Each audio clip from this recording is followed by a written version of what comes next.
Softly. Kindly turn on your camera, mute your microphone, and remain seated. Thank you.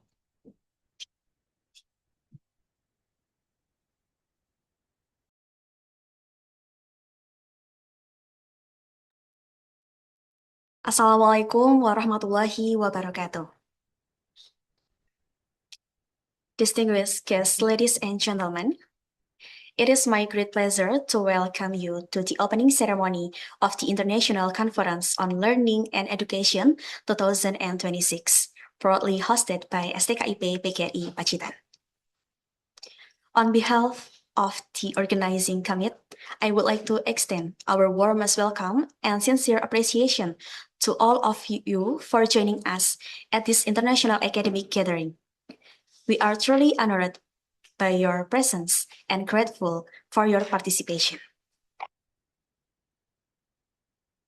Before we proceed with today's international conference, please allow me to acknowledge our distinguished guests. The Honorable Head of STKIP PGRI Pacitan, the respected Vice Heads of STKIP PGRI Pacitan, all respected Heads of Bureaus, Institutions, and Study Programs, our distinguished keynote speaker and invited speakers, and all respected presenters and participants joining us today.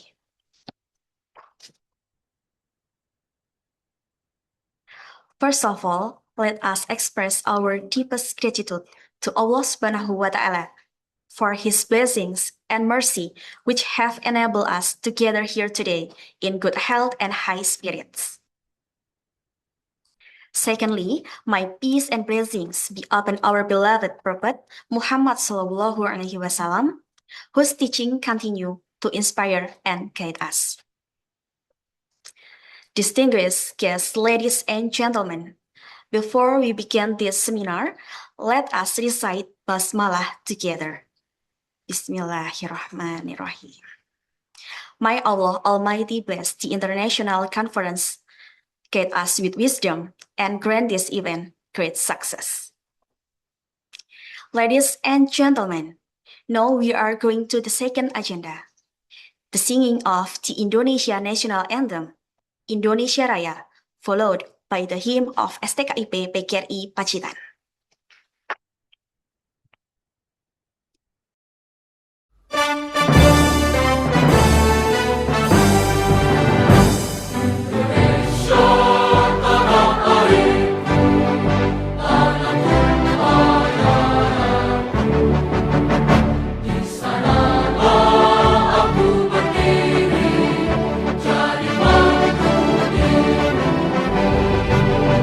Indonesia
Our next agenda is the presentation of institutional profile video of STKIP PGRI Pacitan. This video provides an overview of our institution's vision and mission, academic programs, campus facilities, student activities, and commitment to educational excellence. Please enjoy the presentation.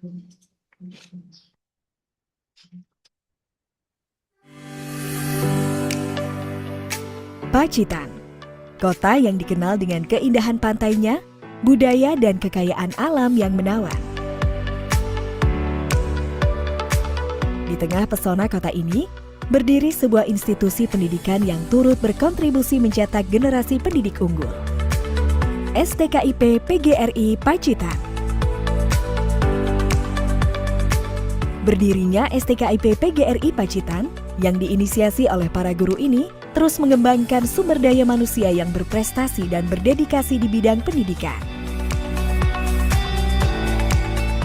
Penghargaan sebagai kampus unggul PT PGRI non-universitas menjadi salah satu bukti komitmen sebagai kampus unggul di tingkat nasional. Didukung oleh fasilitas dan tenaga pendidik yang profesional, menciptakan lingkungan pembelajaran yang kondusif bagi perkembangan akademik maupun non-akademik. STKIP PGRI Pacitan juga dikenal sebagai kampus pembina pramuka dan kampus yang peduli terhadap lingkungan. Kami membentuk karakter mahasiswa yang tangguh, mandiri, dan peduli terhadap kelestarian alam. Melalui berbagai unit kegiatan mahasiswa, memberikan ruang bagi mahasiswa untuk mengembangkan minat dan bakat mereka, baik di bidang akademik maupun non-akademik.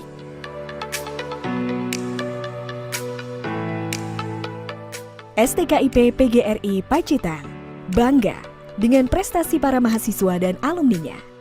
Mereka telah membuktikan diri sebagai pendidik yang kompeten, inovatif, dan siap menghadapi tantangan dunia pendidikan.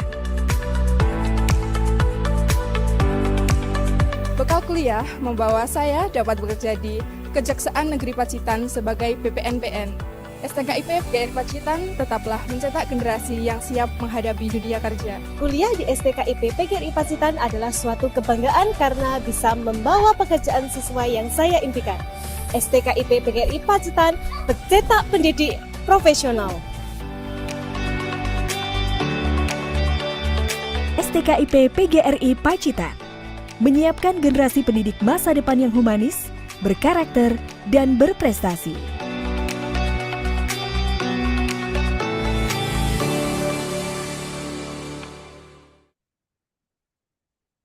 Ladies and gentlemen, it is our great honor to invite the head of STKIP PGRI Pacitan, Bapak Bakti Sutopo ME, to deliver the opening remarks and officially declare the 5th International Conference on Learning and Education 2026 open. Bapak Bakti Sutopo ME, the screen is yours. Thank you, Wisnu. Good morning, ladies and gentlemen, distinguished speaker, respected guests, colleagues, and dear participants.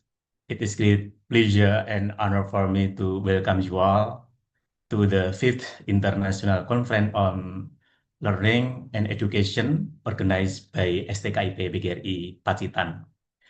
Assalamualaikum warahmatullahi wabarakatuh. Salam sejahtera bagi kita semua. Om Swastiastu, Namo Buddhaya, Salam Kebajikan, Rahayu.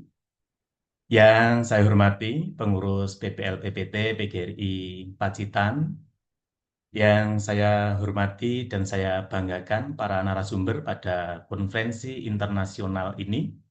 Profesor Yuli Rahmawati PhD, Atase Pendidikan dan Kebudayaan pada Kedutaan Besar Republik Indonesia di Canberra, Australia, Dr. Fatimah Al-Dazani dari Universitas Toledo, USA, dan Associate Professor Saltanat Akimovna Maira Nova from Academy of Pedagogical Sciences of the Republic of Kazakhstan.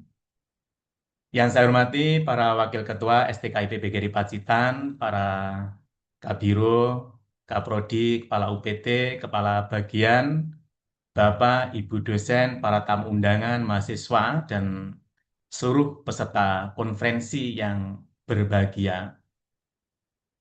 Mengawali penyampaian saya pada kesempatan yang baik ini, kesempatan yang sangat syahdu ini, kebetulan di tempat kita pada pagi hari ini diguyur hujan.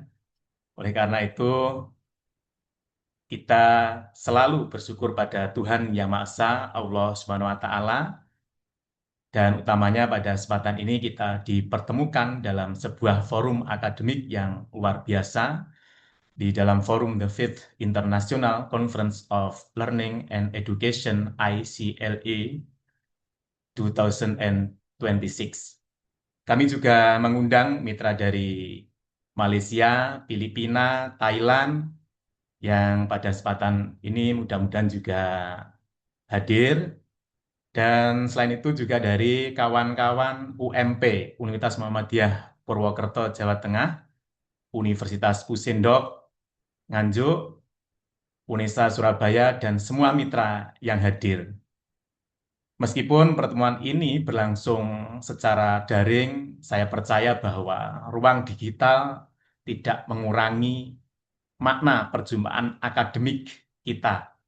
Justru teknologi memberi kesempatan kepada kita untuk bertemu melampaui batas geografis, bertukar gagasan, membangun jejaring, dan mempertemukan berbagai perspektif keilmuan dari latar budaya dan institusi yang berbeda.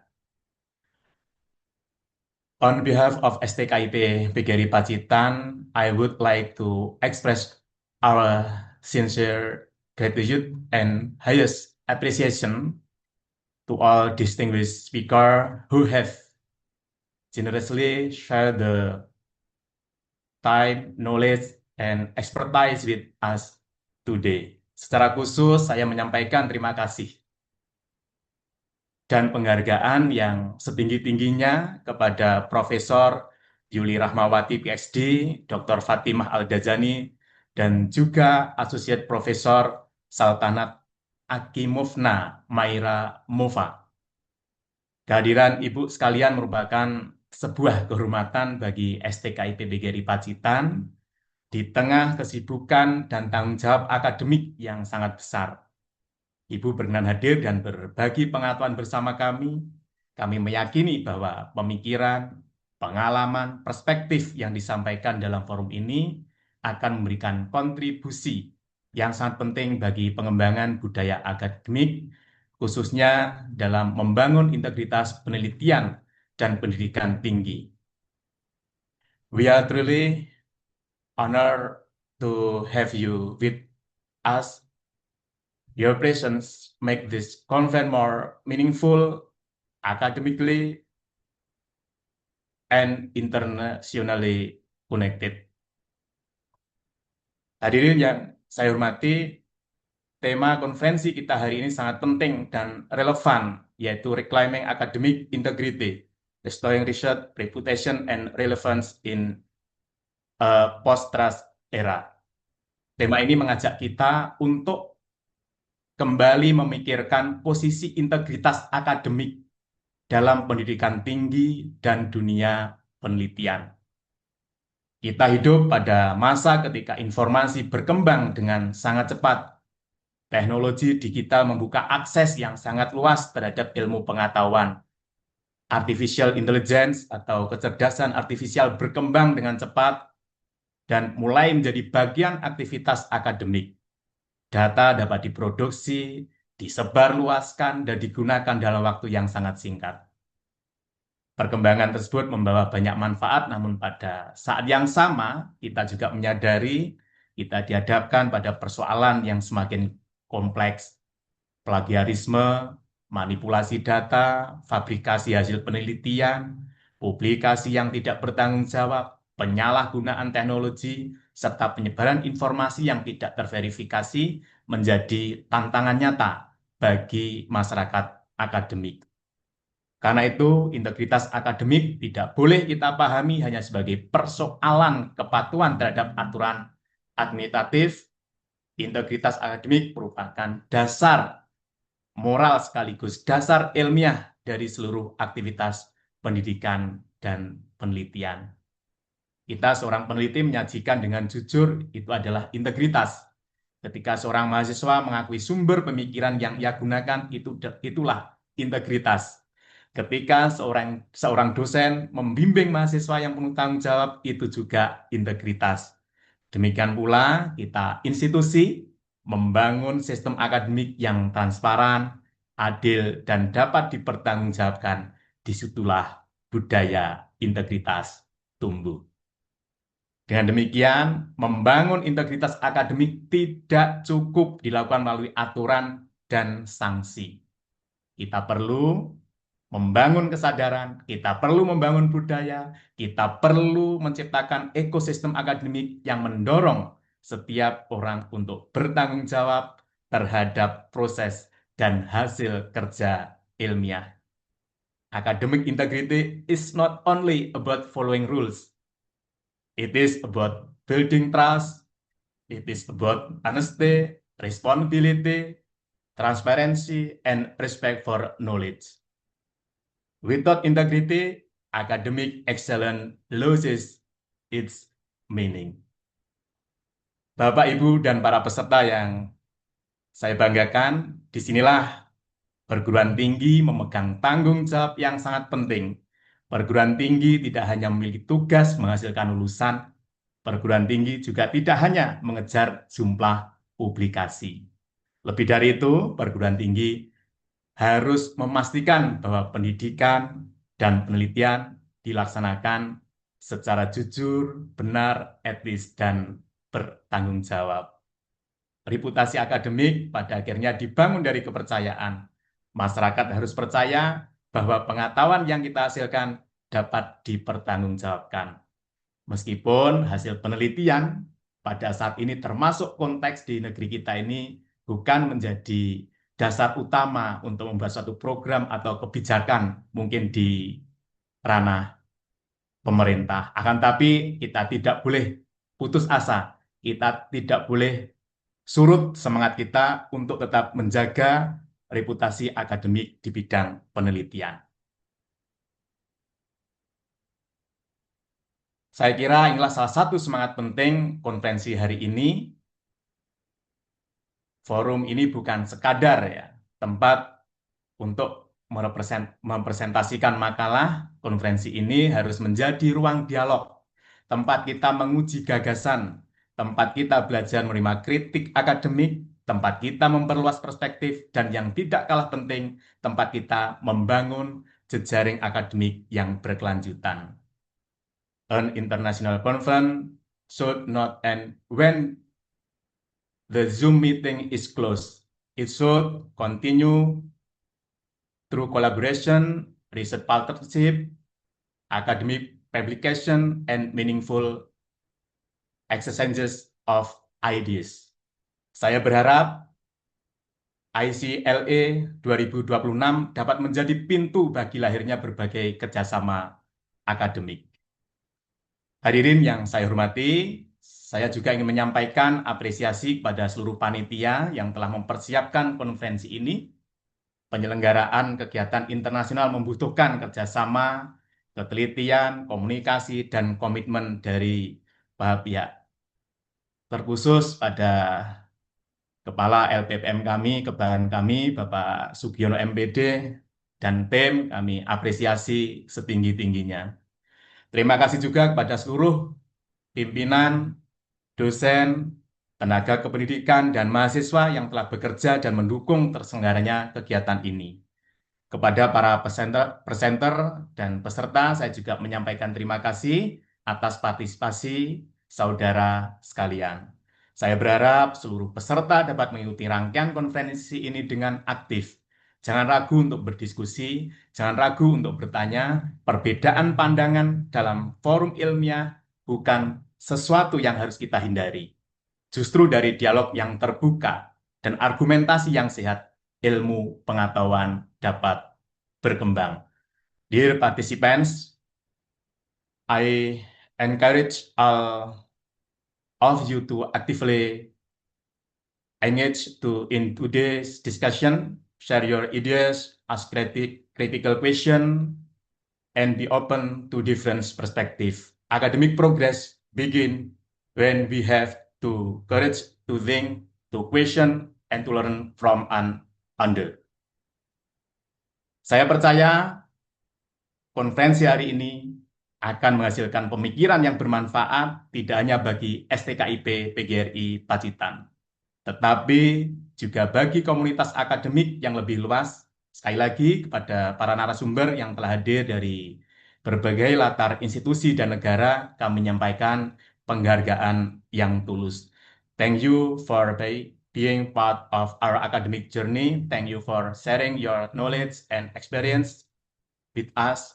We sincerely hope that today's conference will strengthen our commitment to academic integrity and open new opportunities for future collaboration. Akhirnya, kita jadikan konferensi ini sebagai ruang untuk meneguhkan kembali komitmen kita terhadap kejujuran ilmiah, tanggung jawab akademik, keterbukaan pengetahuan, kolaborasi lintas batas. Kita mungkin dari negara yang berbeda, kita bekerja di institusi yang berbeda, kita juga memiliki disiplin ilmu yang berbeda, pengalaman yang berbeda, namun kita memiliki tanggung jawab yang sama, yaitu menjaga agar pendidikan dan penelitian tetap menjadi sumber pengetahuan yang dapat dipercaya dan bermanfaat bagi kehidupan manusia. Ladies and gentlemen, with gratitude to God Almighty, Bismillahirrahmanirrahim, and with the spirit of academic integrity, collaboration, and shared responsibility, I officially declare the 5th International Conference on Learning and Education, ICLE 20 and 26 open. May this conference be productive, inspiring, and beneficial for all of us. Thank you very much. Have a productive and inspiring conference. Wassalamualaikum warahmatullahi wabarakatuh. Waalaikumsalam warahmatullahi wabarakatuh. Ladies and gentlemen, we shall now proceed to the keynote session. It is our great honor to welcome Professor Yuli Rahmawati, MSc PhD, as our keynote speaker. Before inviting our distinguished speaker to deliver her keynote address, allow me to briefly introduce her professional background. Our keynote speaker is Professor Yuli Rahmawati, MSc PhD, currently serving as the Education and Culture Attaché at the Embassy of the Republic of Indonesia in Canberra, Australia. Professor Rahmawati is an internationally recognized scholar in STEM education, science and chemistry education, educational innovation, sustainability, and culturally responsive pedagogy with over 2 decades of experience across academia, educational policy, teacher development, and international collaboration, and she has made significant contribution to transforming teaching and learning. Beyond her scholarly achievements, Professor Rahmawati actively strengthens international partnership in education, research, science, and technology. Through her research leadership, publications, and commitment to educational transformation, she continues to inspire educators and researchers worldwide. Thank you. And good morning, Professor Rahmawati. Can you hear us clearly? Yes, thank you so much. Okay, thank you, Prof. It is our great pleasure and privilege to welcome you to the 5th International Conference on Learning and Education. And you will have approximately 15 minutes to deliver your keynote address. And without further ado, the screen is yours. Yes, thank you so much, host, for allowing me to share my presentation, and then distinguished participants, and also special for the director of the STKIP Pacitan, Bapak Bakti Sutopo MA, for giving me the opportunity to share my experience on the academic integrity, especially in the higher education. So, my title today, I would like to share about the experience on the academic integrity because at the moment we face the challenge of research reputation and also relevance in the ways of a post trust era that we face on the artificial intelligence challenge and also the technology and the other things that at the moment is very challenging for us. And then if we see that one of the ideas, the policy that higher education has been mentioned is the campus berdampak, and also related to the research we pointed out on the riset berdampak. And then we realize that the research itself, it is the knowledge that has value if the people that deliver the knowledge and then how the knowledge is produced through the research. And then for the researchers, as we are all the students in the universities, the lecturers, and the other researchers also really need to put the integrity, the honesty, and also the transparency when they are doing the research. And as the institution, like in Indonesia, but in Indonesia, like also in Australia, we promise that the responsible system and also oversight how the research is conducted and related to the policy of the campus berdampak and also research berdampak, we know that the society also grants the legitimacy that resources and also the intention how the research can be give the valuable impactful to the society. And then if you see the how the integrity itself, since it is not only the responsible of the individuals, it's also the systemic individual in the institution. So if like Steki PGRI doing the regulation on how to using AI in the skripsi or the undergraduate research and also master research, probably they have to think how the regulation can be implementing in the universities. And then if we see that why the integrity become the challenge and also several things that we need to be considered, like because of the pressure of meets the weak guidelines of the regulation in the institution. There are three things that I would like to highlight. The first one is the pressure because at the moment, like we have to like publish quickly. So we try to looking for the journal, the articles that can be published very quick. Even though sometimes we have to be realized that the process itself probably is not follow the regulation. And the second one, sometimes we get pressure on the compete for the funding and also because of the regulation like world-class universities and all the metrics that require us to get the publication, for example, the international publication in the Scopus index that push us to achieve certain level of numbers. And because of the pressure, but at the moment we also have the opportunity, and then sometimes the workflows of the journal itself is not really clear. It's like you just submit this week and then suddenly the following week it's just accepted. So it's really weird actually, but sometimes because we really need to publish quickly we just ignore it. And then sometimes if you see, because we have the AI and we have the what is it the viral media that one the presenter from Indonesia that doing the presentation in international conference, and they have the data, but when you explore the data it's not the true data. So is poor data governance also one of the opportunity that can be produced, like for example from AI. And also the weak supervision. I used to become a reviewer in international journal, and usually some of the journal probably have the not really strict ways of review the journals, the articles. So it is also the opportunity for us to ignoring the integrities. And the other rationalization, sometimes the question like the jargon mentioned, like everyone does it, so it doesn't matter if we do it, and it doesn't harms anyone. So the result the result is more important rather than the process itself. And then I also would like to point it out in Australia, the academic integrity is like very important. Is number one. I had experience become a lecturer in the Australian university, the tutor helping the professor checking out the assessment and also doing the teaching. One of the students in my class submit the assignment, and then when we check it, it's just fully plagiarism.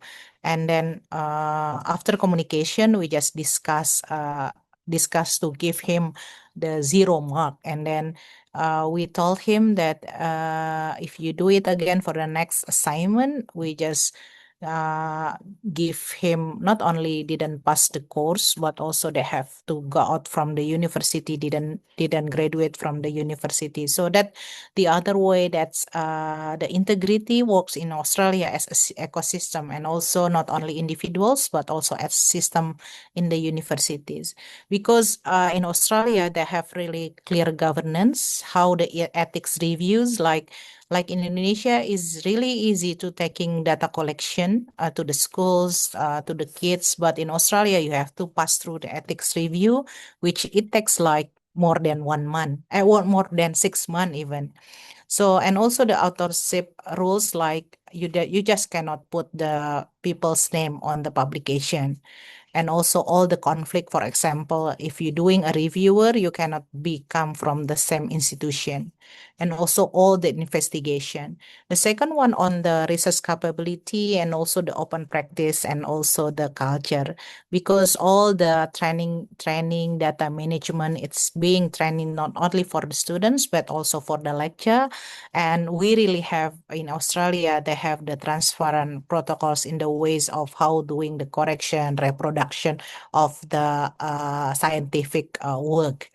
And probably out of those three, the most important is the culture, because they usually have the support for the researchers, for the lectures, and also especially for the early career researchers. And then in Indonesia context, because I had experience doing the research, being a researcher, being a lecturer in Indonesian universities. So Indonesia teach integrity, but in different ways of the context. So probably we have the respect culture in Indonesia, relationship, and also community knowledge.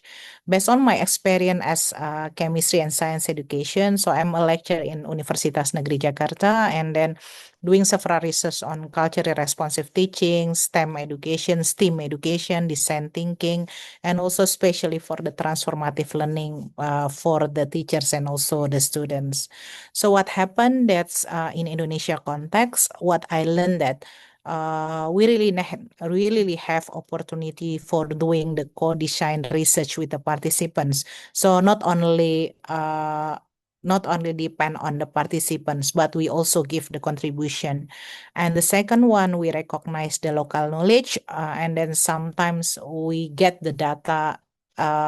What is really root on the traditional knowledge, indigenous knowledge, that really important for us to be explored. And then since sometimes we do the ethics form on the consent, and then it's quite easily to get rather than in Australia, like because it is the ongoing relationship between the participants and also the researchers. And then related to the policy that we mentioned about the campus and research berdampak, we mentioned about returns funding to the communities. So it is the other ways of the Indonesian values influence the ways of integrity can be implementing in the research practices. So it is the things that I would like to share on the at least there is 7 of the academic culture that we would like to develop in Indonesia. The first, that the integrity should be traveled through the entire research cycle, from the developing the proposal and also doing the data collection, data analysis, and also representation. And data literacy is very important in the ways of, because it is ethical competencies, not only how you're using the computer, but also how the literacy, the ethics that you use the information in the digital platform. And the open science, if you see all the information, it's really easy to be get, but it is also the way to propose the feasible practice in doing the research. And the technology, like we use the chat GPT or the other way, is technology can detect the signal of the plagiarism, but it cannot create the integrity. So that's the most important as well. And then as a lecturer, we usually supervise our students, and also if you leader in the university, it's very important to doing the responsible supervision, which make the integrity that is possible. And well-being, and then well-being is the belongs to the integrity policy, because once everyone have the well-being, it will be surrounded by the good quality of the research capabilities as well. And then the last one, as the education institution, we should prevent this misconduct before policing it in the inter-university level. So it is my research. So if you read my article, my research publication in ResearchGate, you can find out several publication that just open access. So if you see that I have several five different team, we call it payung penelitian. So all my students from undergraduate until PhD, they usually doing the research in this field, like from social emotional learning, environmental sustainability, culture identity, STEAM education, and also conceptual understanding. So the way they are doing the research usually face the challenge, especially on the culture identity, because you have to dealing with the indigenous knowledge and also indigenous people. Then there is a several teaching and model that I have been developed and implementing in the schools.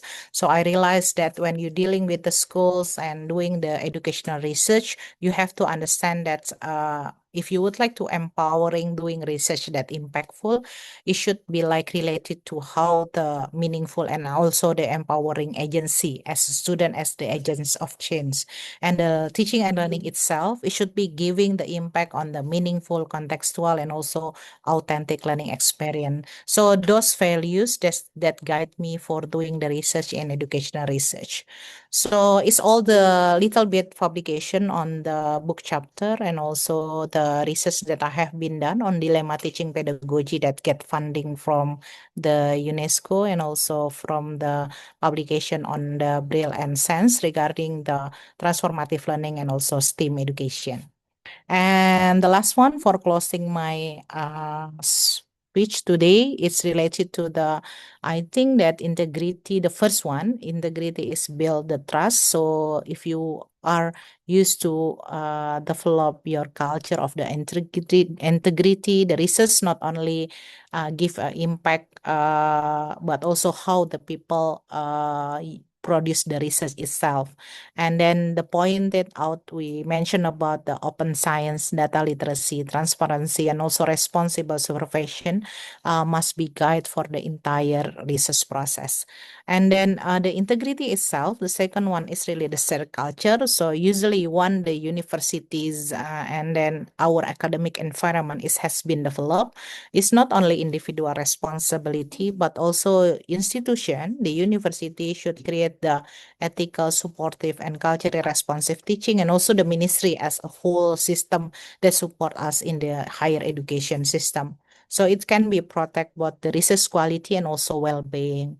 So I believe that the trusted research creates a meaningful and also lasting impact for everyone. So I would like to close with the quote that I usually say regarding the teaching, education and teaching. Yeah, for me, teaching like I'm to do today for sharing the information is not only delivering knowledge. Hopefully, for the short period of time, we can touch the student heart, stimulating their thinking and empowering their action. So these values bring me to create the research impactful and also integrated the academic integrity on my research. Thank you so much. Good morning, everyone. Wassalamualaikum warahmatullahi wabarakatuh. Waalaikumsalam warahmatullahi wabarakatuh. Thank you, Prof. Yuli Rahmawati, MSc PhD, for your insightful and inspiring keynote address, and we truly appreciate your valuable time and expertise. Thank you.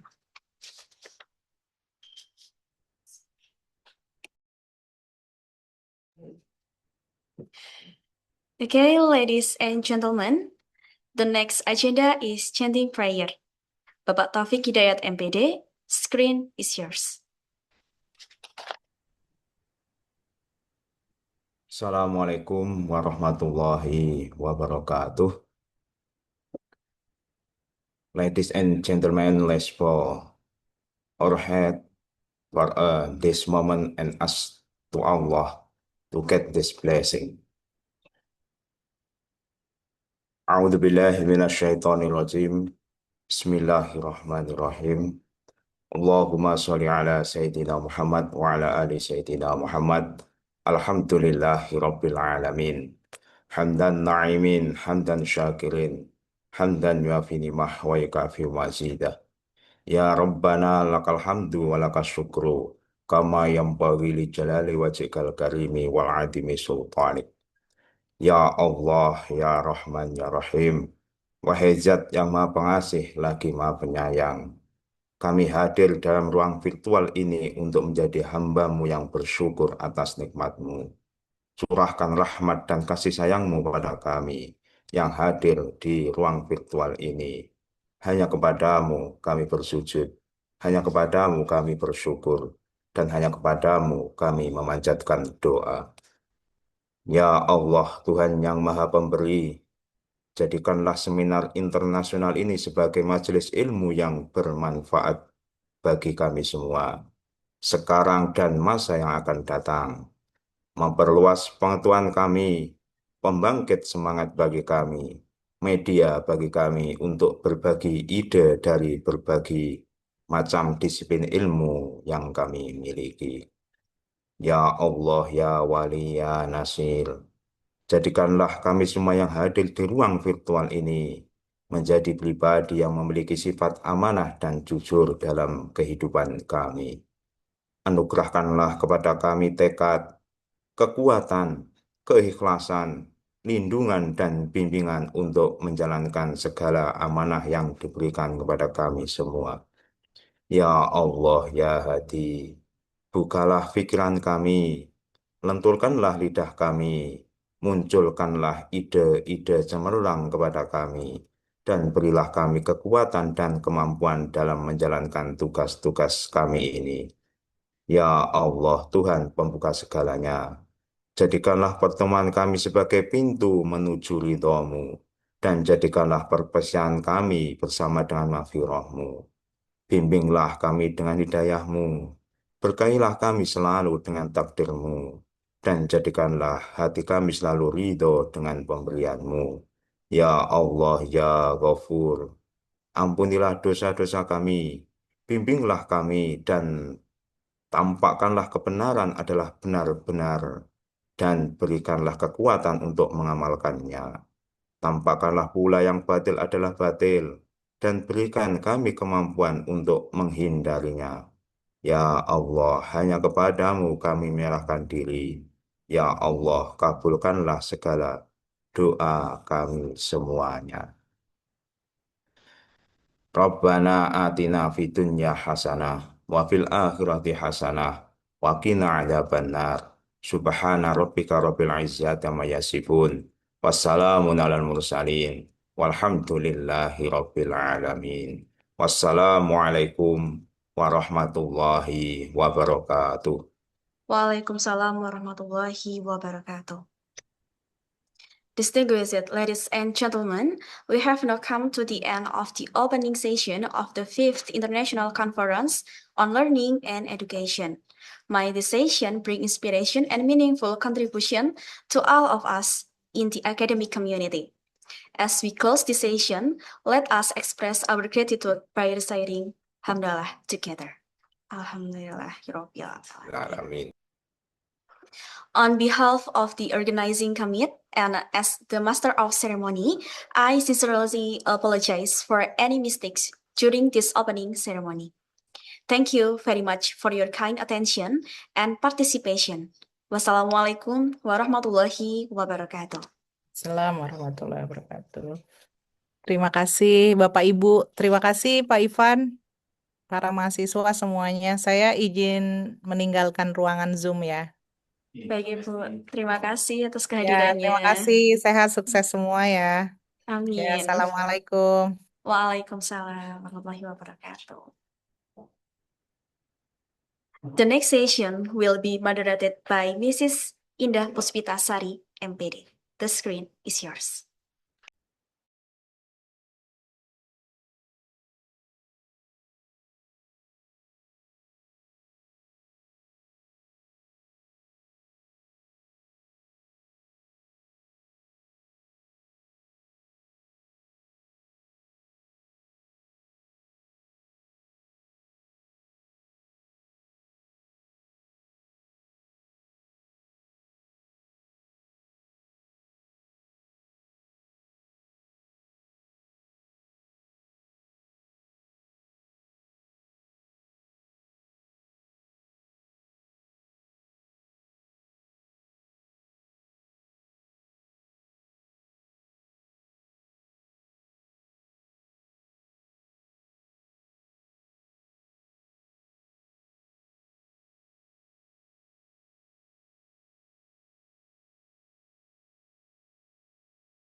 Good morning. Assalamualaikum warahmatullahi wabarakatuh.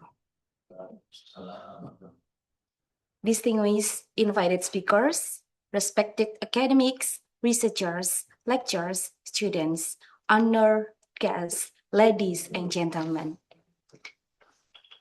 On behalf of the organizing committee of the 5th International Conference on Learning and Education 2026, it is my great pleasure to welcome all of you to the main conference section. My name is Indah Puspitasari, and I will have the pleasure of serving as your moderator throughout today's main conference session. I hope everyone has enjoyed the opening ceremony. Now, we are moving to the academic session, where we have the privilege of learning from distinguished scholars whose expertise has significantly contributed to the advancement of education and research around the world. The theme of this year's conference is Reclaiming Academic Integrity, Restoring Research Reputation and Relevance in Post-Truth Era. This theme invites us to reflect on the importance of academic integrity, research ethics, transparency, and collaboration in restoring public trust in scholarly work. Before we begin, allow me to briefly explain today's session. Each invited speaker will have approximately 45 minutes for the presentations, followed by 15 minutes of discussion and questions. Participants who wish to ask a question are kindly requested to raise their virtual hand or write their question in the Zoom chat. When invited, please introduce yourself briefly by mentioning your name and institution. Without further ado, let us begin with our first invited speaker presentations. Good morning, Dr. Fatima Aldajani.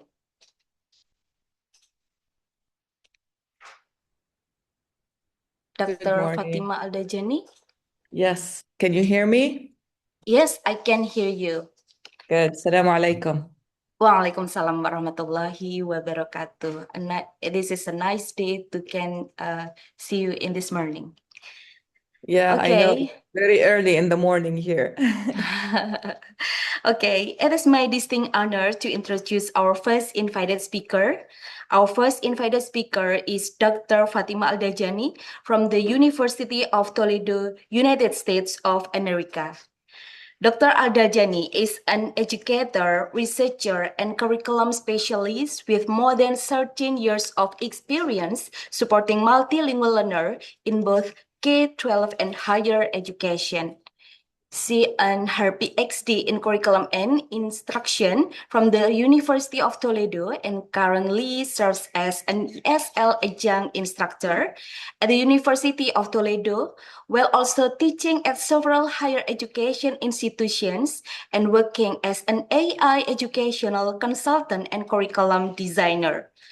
Her areas of expertise include second language acquisition, AI integration in education, culturally responsive pedagogy, multilingual education, curriculum design, and educational innovation. Her research focuses on teacher professional development, technology enhanced learning, student agency, family engagement, and inclusive educational practices. She has authored books and scholarly publication and has delivered keynote speeches and presentations at leading international academic forum. It is therefore a great privilege to have her with us today. And ladies and gentlemen, please join me in giving a warm virtual welcome to Dr. Fatima Al-Dajani. Dr. Al-Dajani, the screen is yours. Thank you. Thank you so much. Assalamu alaikum, everyone. It's my pleasure being here to present my presentation today, and I hope everyone is doing well. Let me share my screen. Give me a second.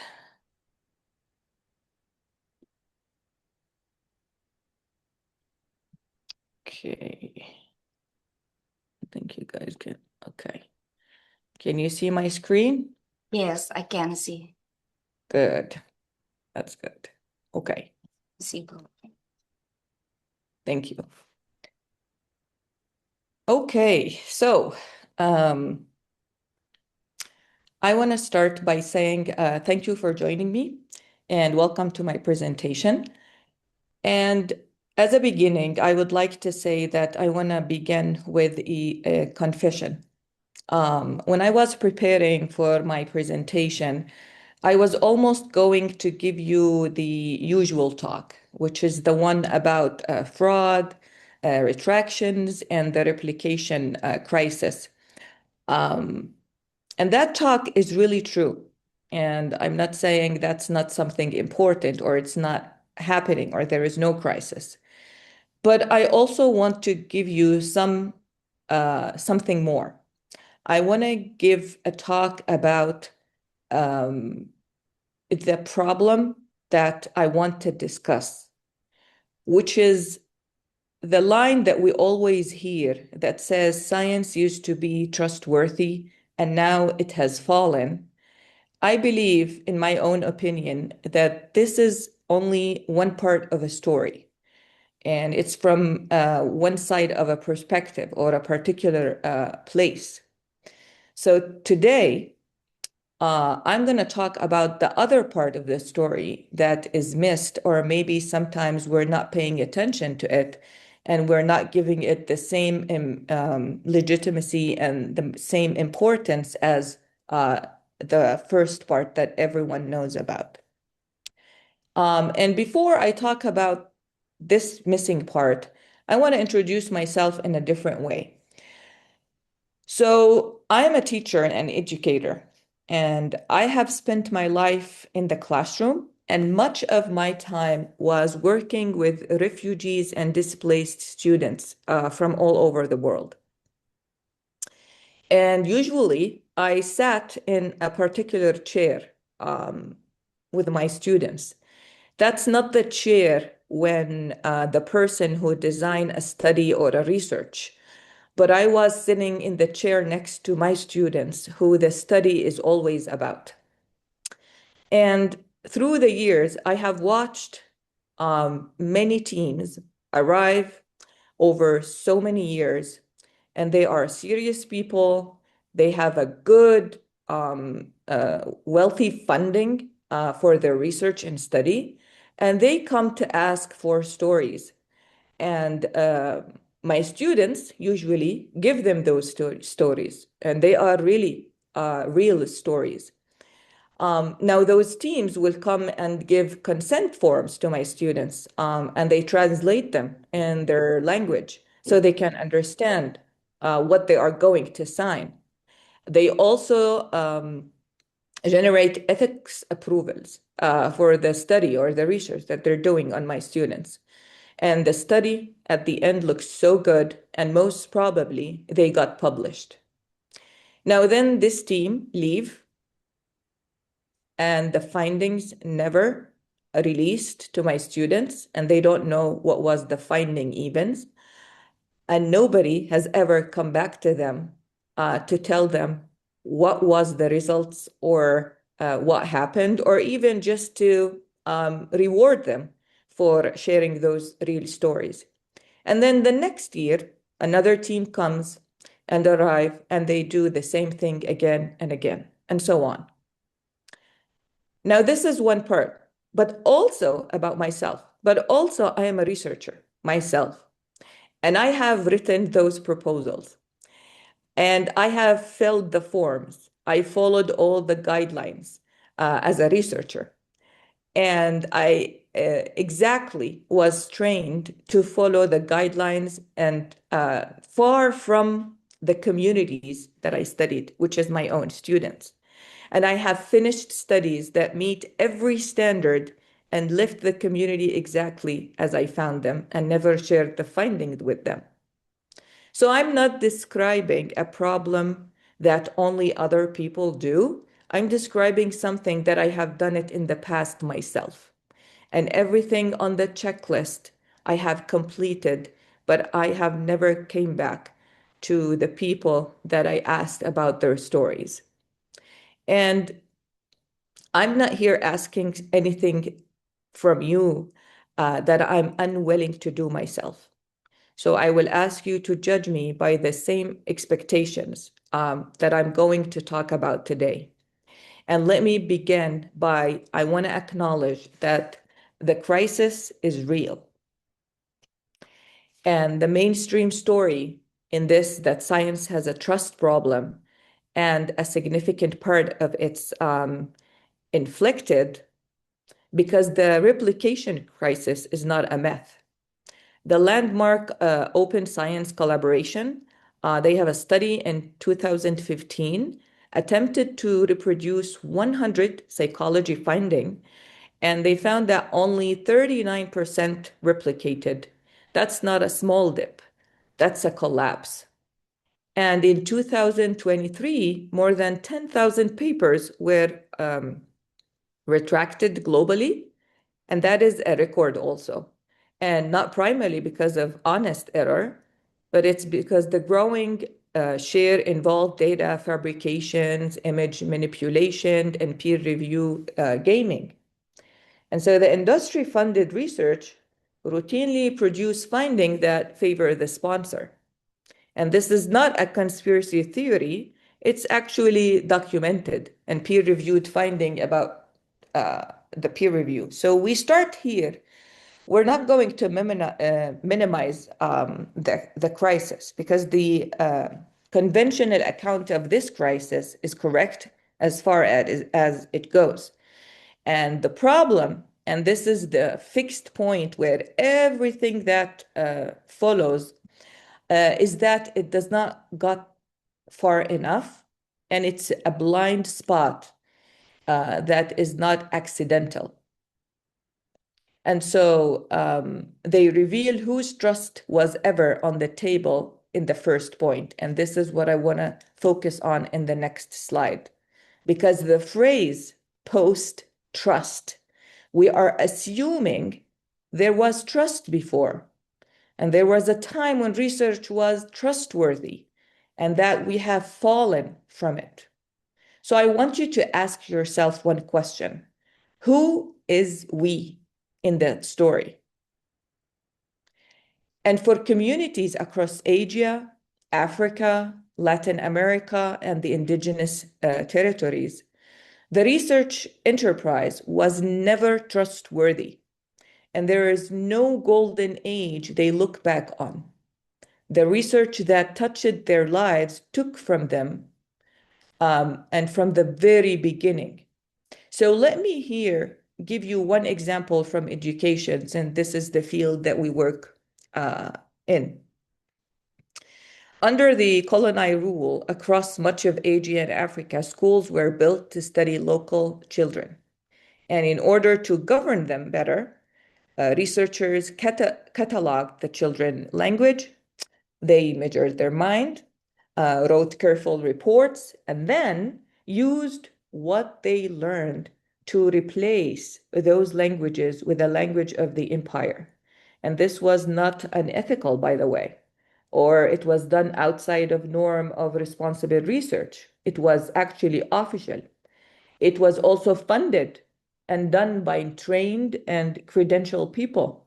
And every standard of its day was met as a guideline for a research. And that research usually answered to someone, and it answers which is to the empire, to the institutions, to the north.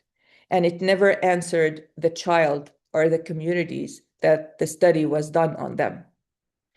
And now you might be thinking, well, maybe this is in the past and this is something now have changed. But actually, it's not. Because when you look at how research still work today, you can see how teams from a wealthy university will fly into a country in the global south to study a school, a community, or a reform. And the local researcher in the global south will do the real work.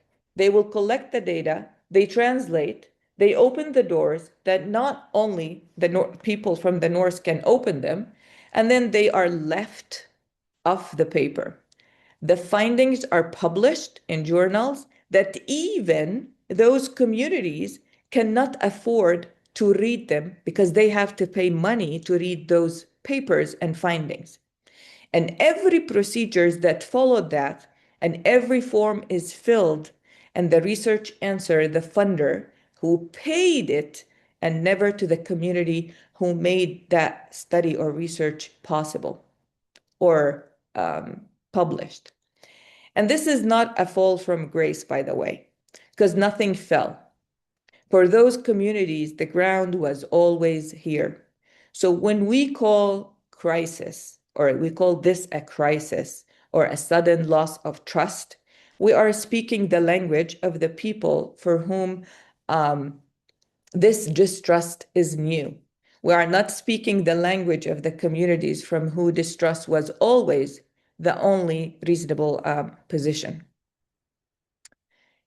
And if everything on the checklist is done correctly, like I have done the consent form, I have done the ethical approval, I have done the funding, get the approval from the IRB, etc. How does it still go wrong? Because this question will keep asking in our mind. And I want to say all these checklists are important and we have to go over them. We have to go through that process. I'm not saying that's not important. But the question is, the ethics system only answer a question, which is a good one, but not the community question that they're doing the study on them. And any ethics reviews with the questions that they will be asking is, was the consent given? Was the data protected? Were the rules followed? And these are all good questions, as I said, but notice what they are sharing, because everyone protects of these questions is protecting the institutions. The consent that is giving, so the university is making sure that it's covered. And the rules, when they follow them, it makes sure that the university or the institution is safe as well. And the whole system is built to make that research defensible. Now, if you hear what the communities are asking, you can hear who is benefiting, who owns this knowledge when it leaves, who stays when the money runs out. And that quiet question is, the most quiet one is, after 100 years of being studied, what has changed for us? Because a consent form usually answers none of these questions for communities. And the ethics ask, was this done correctly? but communities ask, were we treated justly? Because a study can be completely correct, but also completely unjust. I like this line from Dr. Abdi. She's a full professor from Somalia originally. She said, consent is a moment, a signature at the start, and accountability is a relationship. And because we build an enormous systems around the moment of that guidelines and consent forms, but almost nothing around the relationship with our people that were doing the study on them. And I will come back to Dr. Abdi later on in a few minutes, and I will show you what building around the relationship looks like. But before we do that, I'm sure all of us, we have the question of, in our mind, we are really worrying about integrity now for a new reason in this era. And that new reason is that many papers have been written by AI. AI have been generating citation that even does not exist. And this is a really important topic that we need to worry about. But if we look what language models are doing and AI, it takes in a vast amount of human writing because the database is that they go take all the papers or articles or research that have been done or written, and then they produce the AI and language model something new. And they return nothing to the people who wrote those articles. They even don't take their permission. And then when they produce something new, sometimes they don't cite that they took it from them. So there is no credit, no original work. And this is really scary because easily you can make a fraud or not a real paper or fabricate it. And so this is really alarming, by the way. And we should be alarmed about that. But why does it feel so familiar? For me right now, when I look what AI is doing, I just feel because as a human, we have been doing the same thing to our communities for hundreds of years. We take the knowledge from them, we publish it, we never come back to them, and we never show it to them, and we never share it with them or make that relationship with them, and we move on. So the machine is not doing something that it's inventing it by itself. No, it's really it learned it from us, the humans. And the only thing that's making it different, that make it faster. And now it's doing it to us, the researchers, ourselves. So look how we respond to that. We create dictation software, disclosures forms, watermarks, and more paperwork. And we answer a crisis of trust with more procedures again and again. So if I want to ask what integrity is actually mean in this era, I would say when we hear the word integrity, we should think of we usually think of a short list, which is don't fabricate, don't plagiarize, don't lie about your results.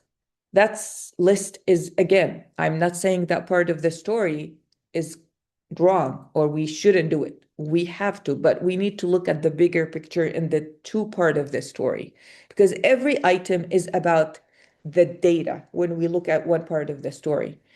And look who is missing from it, the people the data came from. So I want to make that word bigger, not different, only bigger. And the first widening of the word integrity that I want to make is that integrity is not only about honest data. It's honesty with your relationship to the people that you took the data from, and you took the knowledge from those communities and not leaving them with nothing. Because honest data is a broken promise. Honest data only is a broken promise. We have been calling that integrity, and that's only half of it, as I have said. Okay. There is a second widening here that I want to mention. And this is called the captive mind. And who came with this phrase, a guy named Sayyid Hussein Alatas. And this guy, he said that the definition of captive mind is that scholars are trained only in borrowed frameworks, thinking from someone else's location, and they are producing local knowledge for foreigner audience, not the local communities. And his insight that he said this is irrelevance and untrustworthiness share, both of them, they share the same or the one root. Because when knowledge is made for an audience far away, it escapes the clarity or the honesty of the people who could catch the errors in the findings or the results or the data that are presented in the research. And the ones who know the reality cannot read that journal and were never asked and cannot test it. So relevance is not a luxury. It's actually a validity condition. And research that cannot speak to the people that they studied is not just relevant, it may be simply called that is a wrong study or a wrong data or results. So what do we owe people if they were never our subject in the first place, or the communities in the first place? And here I want to come back to Dr. Abdi, because she built a framework and she called it CARE, which refers to community, accountability, reciprocity, and ethics. And this is not from a theory, but it's actually from watching what happened to minority communities on the receiving end of like a research. And she reaches from a completely different directions. And this is what opened my eyes to the other part of the story, by the way, when I started reading about the framework that she came up with. And I really find it resonated to my work, especially when I was sitting on the side of the chair or the table with my students, and I used to see how researchers would come ask for stories, and then we never hear from them back about the journals or what they have written about those communities. So research must be done with communities, not on them. And this is really important to reflect on it and think about it. So what does that change? Because communities as a data source becomes community, they should come as a community who co-own the knowledge.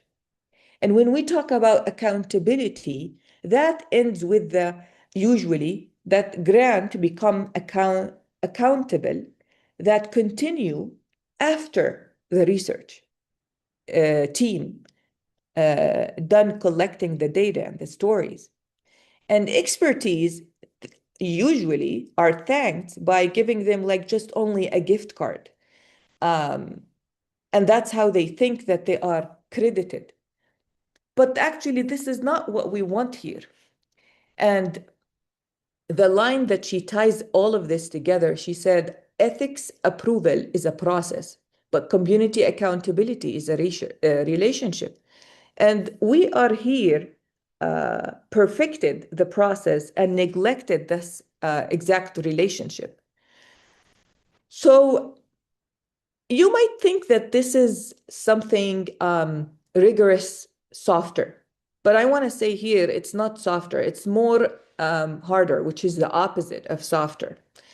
And why I would say that, my argument is that the people who live and experience and share their stories that they lived are more often the best judge of whether the research represents that experience accurately or not. Because when findings are questioned by the communities who were involved, they face a level of accountability. And that goes beyond traditional review that we hear, because usually there is like a reviewer for the paper, and they can give you their feedback. But are these reviewers from those communities? Usually they're not. So how come we're not including those communities that they have given us this knowledge and not including them in judging whether when we presented this knowledge is accurate or not.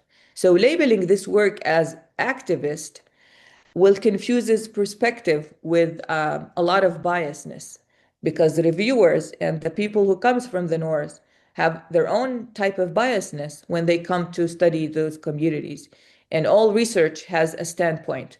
So the difference is that this approach acknowledges its standpoint openly and is accountable for it.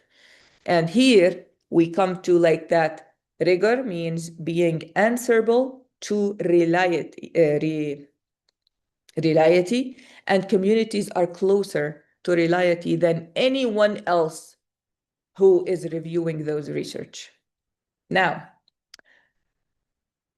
this cannot stay at the level of an individual, okay, or a researcher ethics, because individual, I might have a good intention and I'm an individual and I have been operating inside a system, but this system is rewarding a different behavior and will not change. And this will not change the system, because my goal is I want to change the system.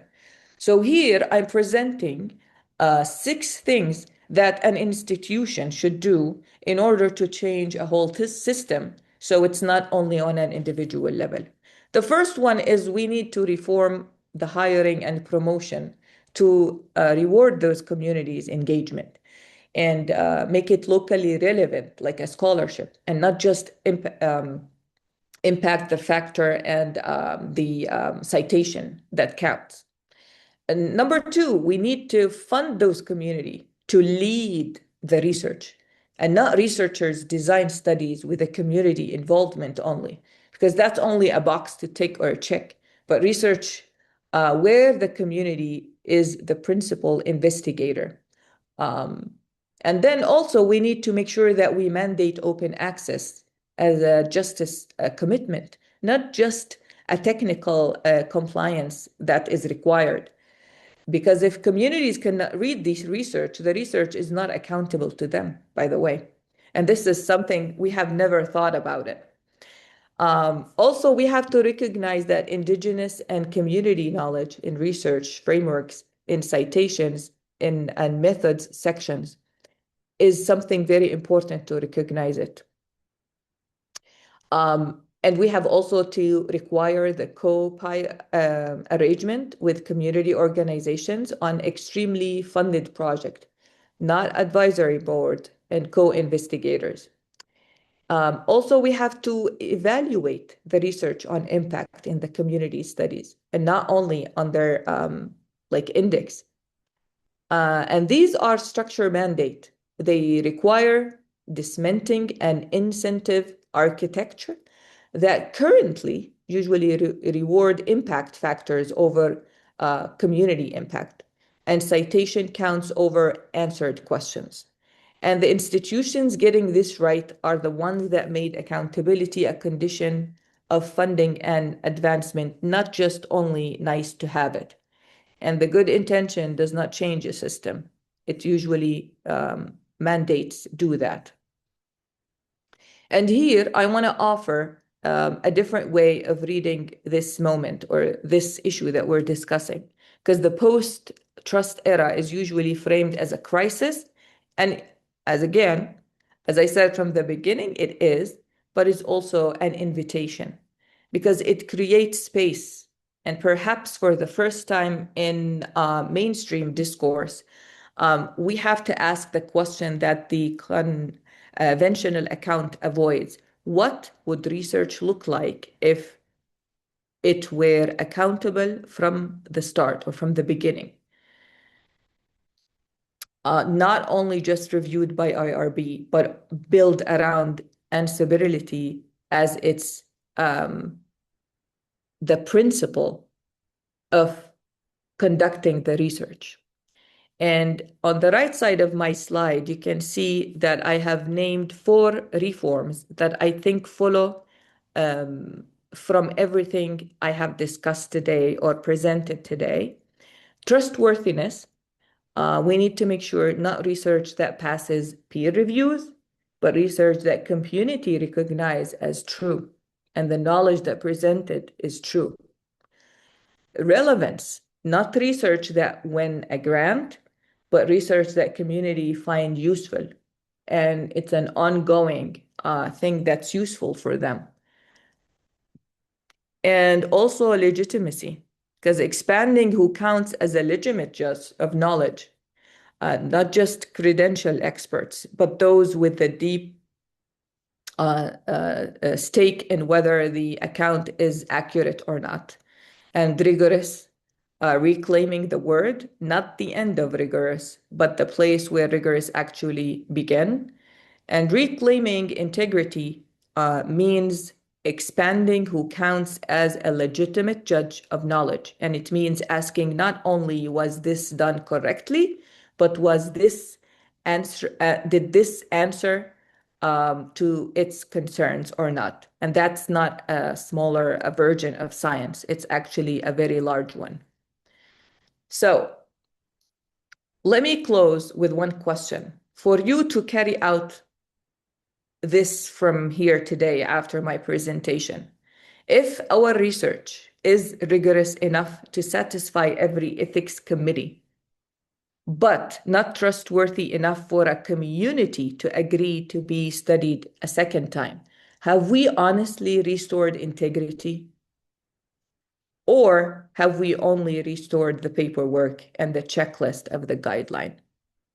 Thank you so much for listening, and I'm more than happy to answer any question or hear any comments or share any experience, or feel free to share it with us.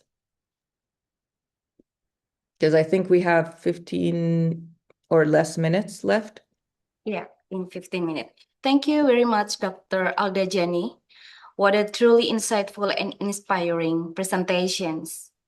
And then thank you for sharing your valuable knowledge, research experience, and practical perspectives on fostering inclusive, ethical, and innovative education.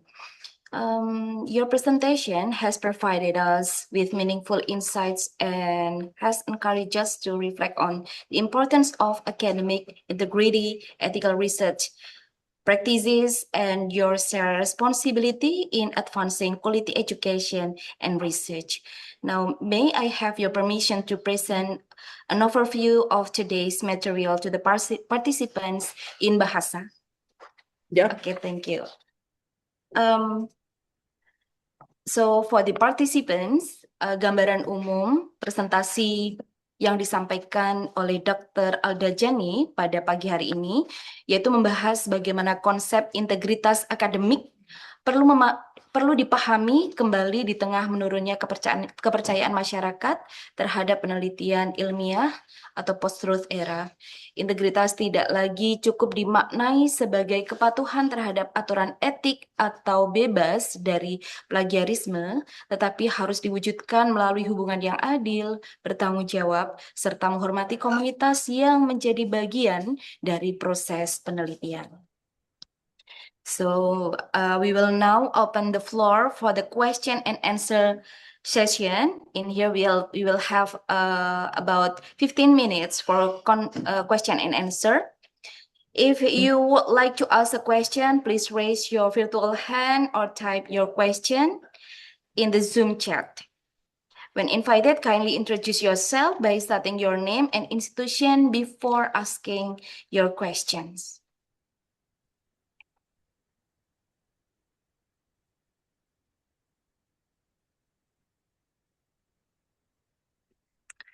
Okay. Yeah, the first question addressed from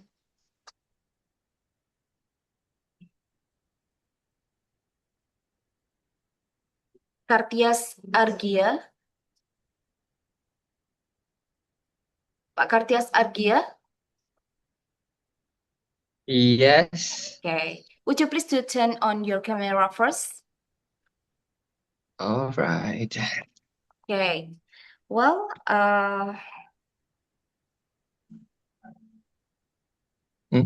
please kindly start? introduce yourself first, Pak Kartias. by stating All your right. name and institution before asking your questions.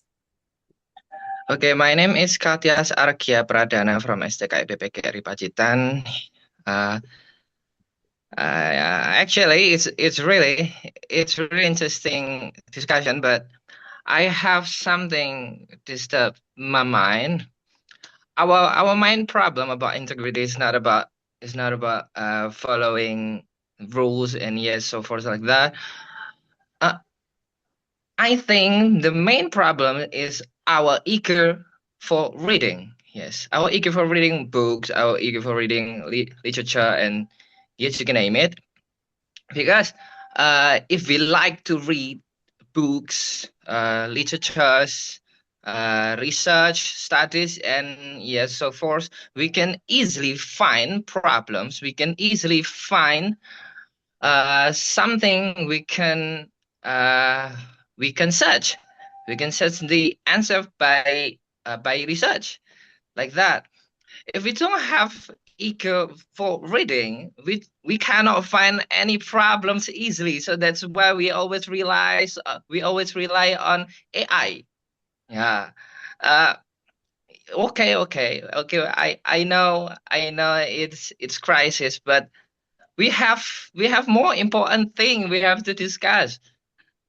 Our ego for studying, our ego for reading. We make we make literature, we make research for people to read. But how can we do that if the people don't like to read? That's the main problem, I think. Okay, thank you. That's just my my question. How we overcome our lack of reading, our lack of studying. Thank you. Thank you so much for sharing your insight and sharing your concern. And actually, I agree with you that this is something also we are, I would say,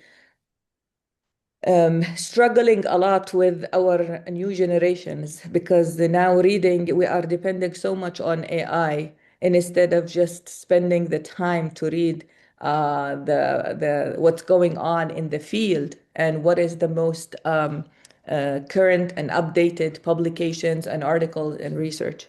And my thinking of this is something, it's a habit. And it's just like reading every day for a certain amount of time, even if it's a short one, to keep up to date with what's going on, is really will build this habit. However, at the same time, we're in an era that time is moving so fast. And with AI trying to summarize for us and collect for us and do the reading for us instead of us, and making us not paying attention to the details of those readings that we need to read and that build that knowledge in us, as you said, for the literature review before we start reading. So there has to be a balance, okay, between how much I'm depending on the AI to do that for me because I don't have enough time to do it, versus how much I am gaining knowledge and basics, foundations of the topic that I want to discuss or research or work on, to know where is the field going and where they are standing right now.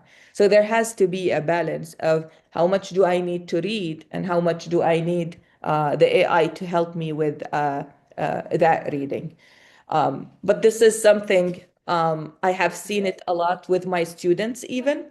They're not reading at all, and they're depending on anything that could summarize for them those paper in a way that you're missing a lot, people. You need to read this article. You need to spend some time at least. So what I do in my class with my students is their assignments is to read a full article every 2 weeks, and they have to come and discuss it in the class and to talk about the section in that article. And usually they are like between 20 to 30 pages. And they sometimes complain, but I say, you're going to thank me for me doing this to you because this is what we're missing right now. comparing to where I used to be in college. We didn't have any AI and we have to read everything. But thank you so much. Okay, thank you so much, Dr. Aldajani, for the answer, and also for Mr. Pradana for the questions. And then the next question, we will move to the chat box here. Firstly, I would like to choose the first question addressed from Miss Chusna Aprianti, and her question is, Dr. Fatima Aldajani, in your view, how can universities move beyond simply teaching students to comply with research ethic procedures and foster a culture in which ethical practice becomes an integral part of students' academic and research mindset, so that they consider not only whether their research is ethical correct, but also beneficial for the communities involved? Dr. Aldajani, would you kindly respond? I'm reading it again. I'm a visual person, so I like to read more than to listen. I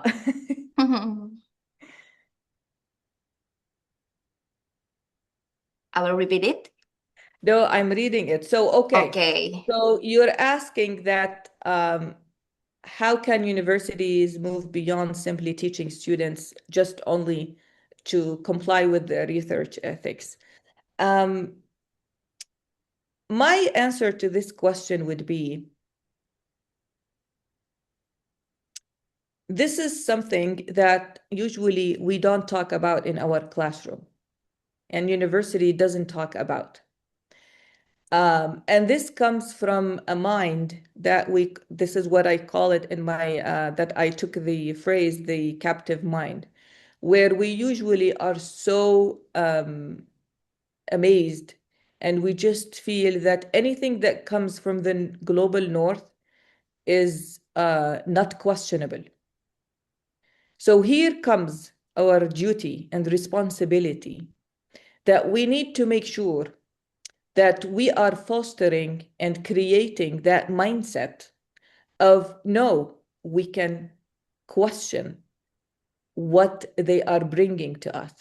And we have to make sure that we have also knowledge, and we can be like this is what I said, we can sit on the same table and we can be part of that.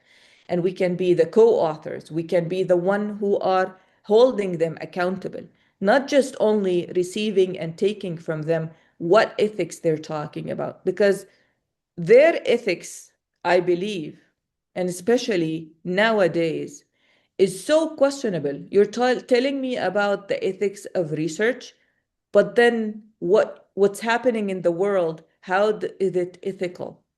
So what we have to do in the universities is I have to create that mindset in my students and train them how to look at the story from both sides, and to have the two parts of the story in my mind, where I'm involving those communities. I am looking at them as the knowledge, as the accountable, not only the other part when I'm just following the guidelines and the ethics. And I hope this will have answered your questions.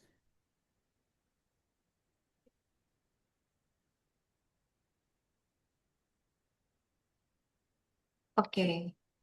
Thank you for the answer, Dr. Aldajani.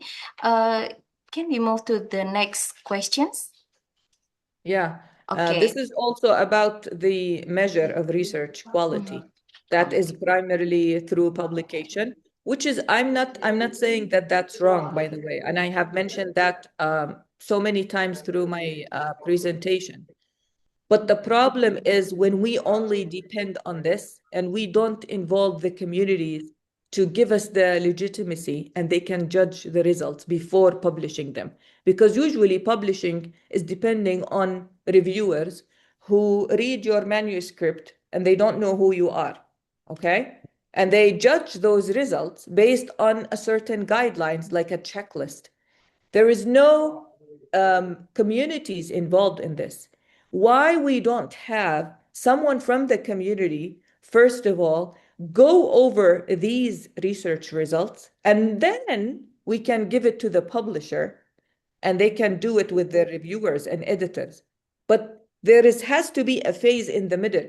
I finished the research, I collected the data, I wrote my results and finding. I'll send it back to the community, ask them to judge what I have found. How am I presenting the knowledge that they gave me? Because they're the owners. And then after they give me the approval and they said, yes, this is accountable, this is correct, now I move on to the publication. So that part that I'm missing, this relationship with the communities that I'm studying, is the missing part where I'm just ignoring them as if they are not the knowledge, because basically they are the knowledge. It's not me when I wrote it or came out with the results. So I hope this is what we're missing and this is how we balance it. Do you want to take someone from the audience before we continue the chat? Okay, let's move to the other participant here, Dr. Hassan Khalawi, who has raised hand here. Dr. Hassan Khalawi, would you please to deliver your questions to the Dr. Aldejani? Okay, thank you, Bu Indah. The Honorable Ibu Dr. Fatima Aldejani, I'm truly happy to see with you in the virtual meeting. And actually, after listening to your presentation, we have a same anxiety of the orientation of the knowledge. In my perspective, or in Islamic worldview, as we understand that the problem is the orientation. What is the vision of the ray and search itself? As we know that ray and search, when we bring to the Islamic worldview, we should get what is promise, what is search. It is the meaning of being progressed. And what happens today is that it is always ongoing. So the research, the knowledge, and the orientation is actually a crisis itself. So in your perspective, Dr. Fatima, what is the meaning of integrity and what is the meaning of progress in a very philosophic analysis? What is the meaning of progress? What is the meaning of the excellence, academic excellence, for example? Because when the search for knowledge is not to find out what is search, it means it is actually meaningless in our Islamic worldview.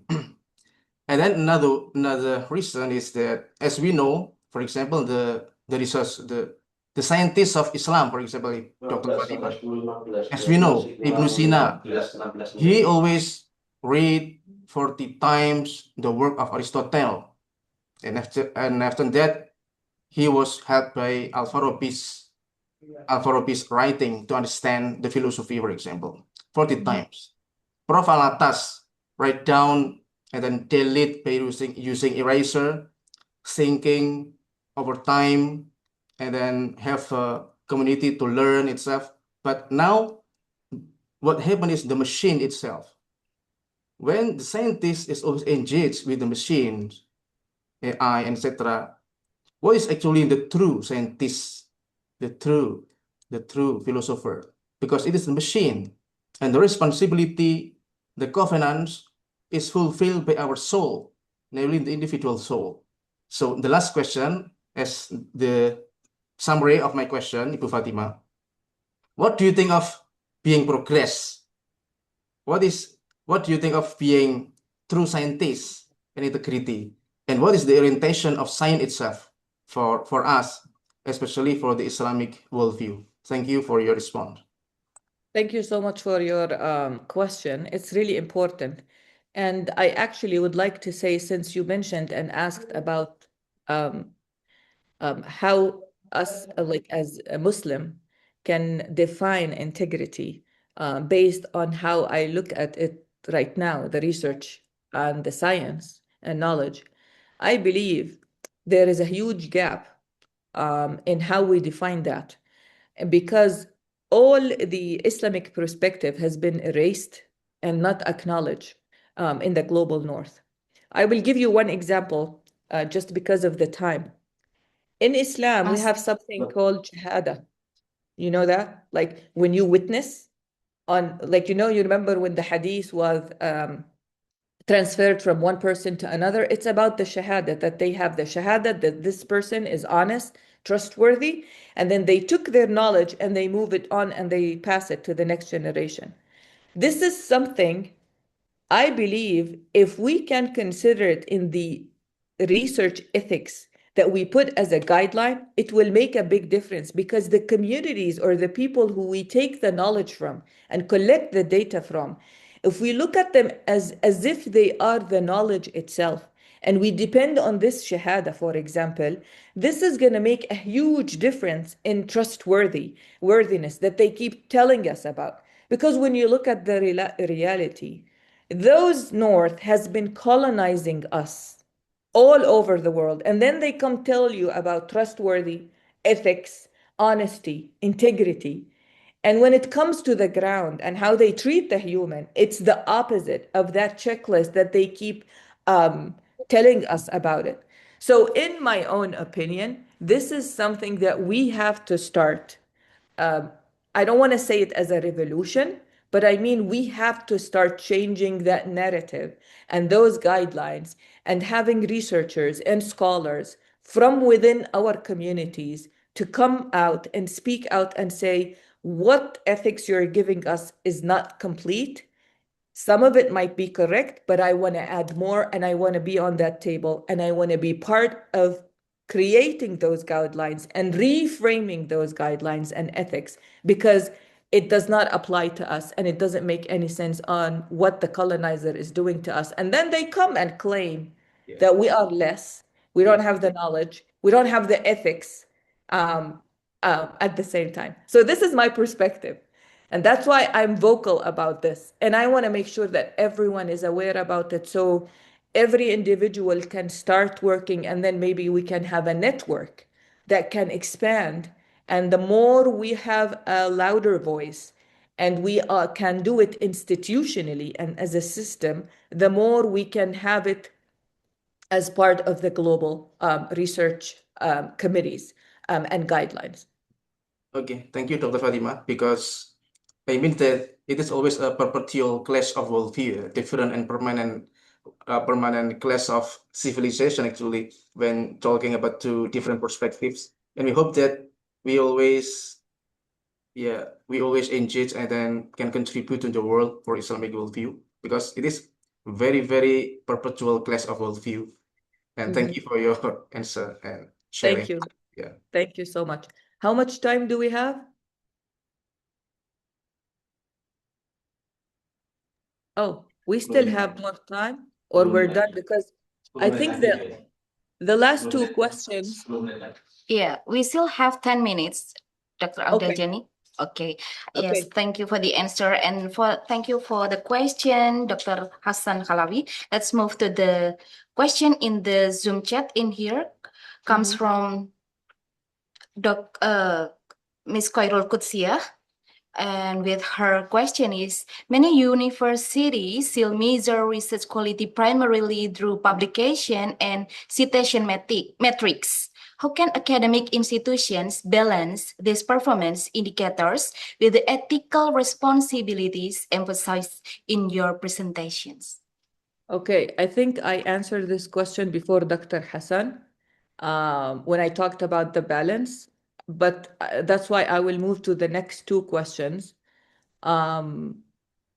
which is the one about suppose a researcher has fully complied with institutional ethics procedures, but the local community refused to participate in future studies because they felt exploited. In such a case, would you consider the research ethically successfully, and why? Actually, Yes. I don't think so, because when the community refused, that means they haven't been giving that accountable part, and they didn't build that relationship that we have been talking about. And they have to find a way to go back to that community, apologize, and tell them where they have done wrong, and that they want to correct it and build that relationship again, and tell them that they want them to be part of that community. and to put them and make them involved and sit with them on the table. So I would do that because we're humans. We make mistakes. And sometimes we're not aware about them. But once we know that there was something missing or we did something wrong, it's actually an honor to go and apologize and try to fix that mistake. And that's how we grow. That's how we learn.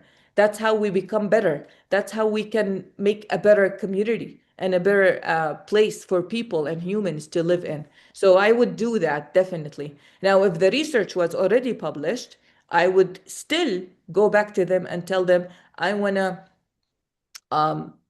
republish my paper with a new review from this community and to tell me what did I do wrong, what did I do right, and what do they think about those results. So I would still do that, even if it's after it was published, to correct it. But thank you for this question. Next one from Yusuf Arifi. Yes.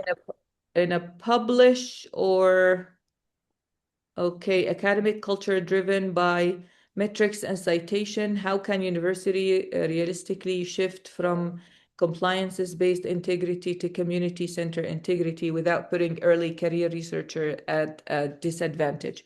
Now, this is an important question because this is something new, okay? I mean, this perspective or this missing part of the story. And the new researchers or the one who are just starting this, I believe maybe you don't have the control where to go or to convince the seniors with this perspective. I would say you need to start small steps, okay?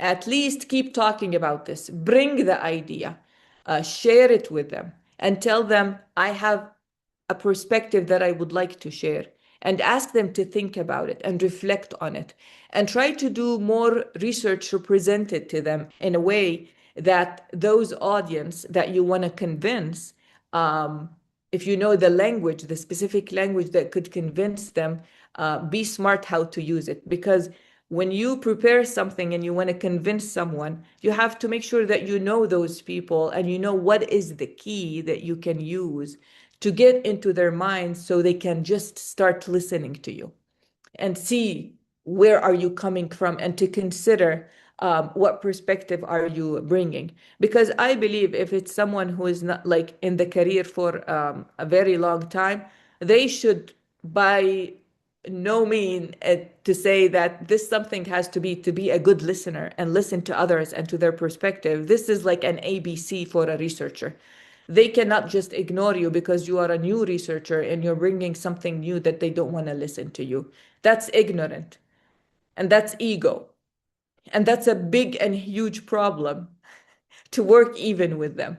But as I said, you can start small steps and try to find where is the network that is really working on this and start working with them, because it's going to open and widen that perspective.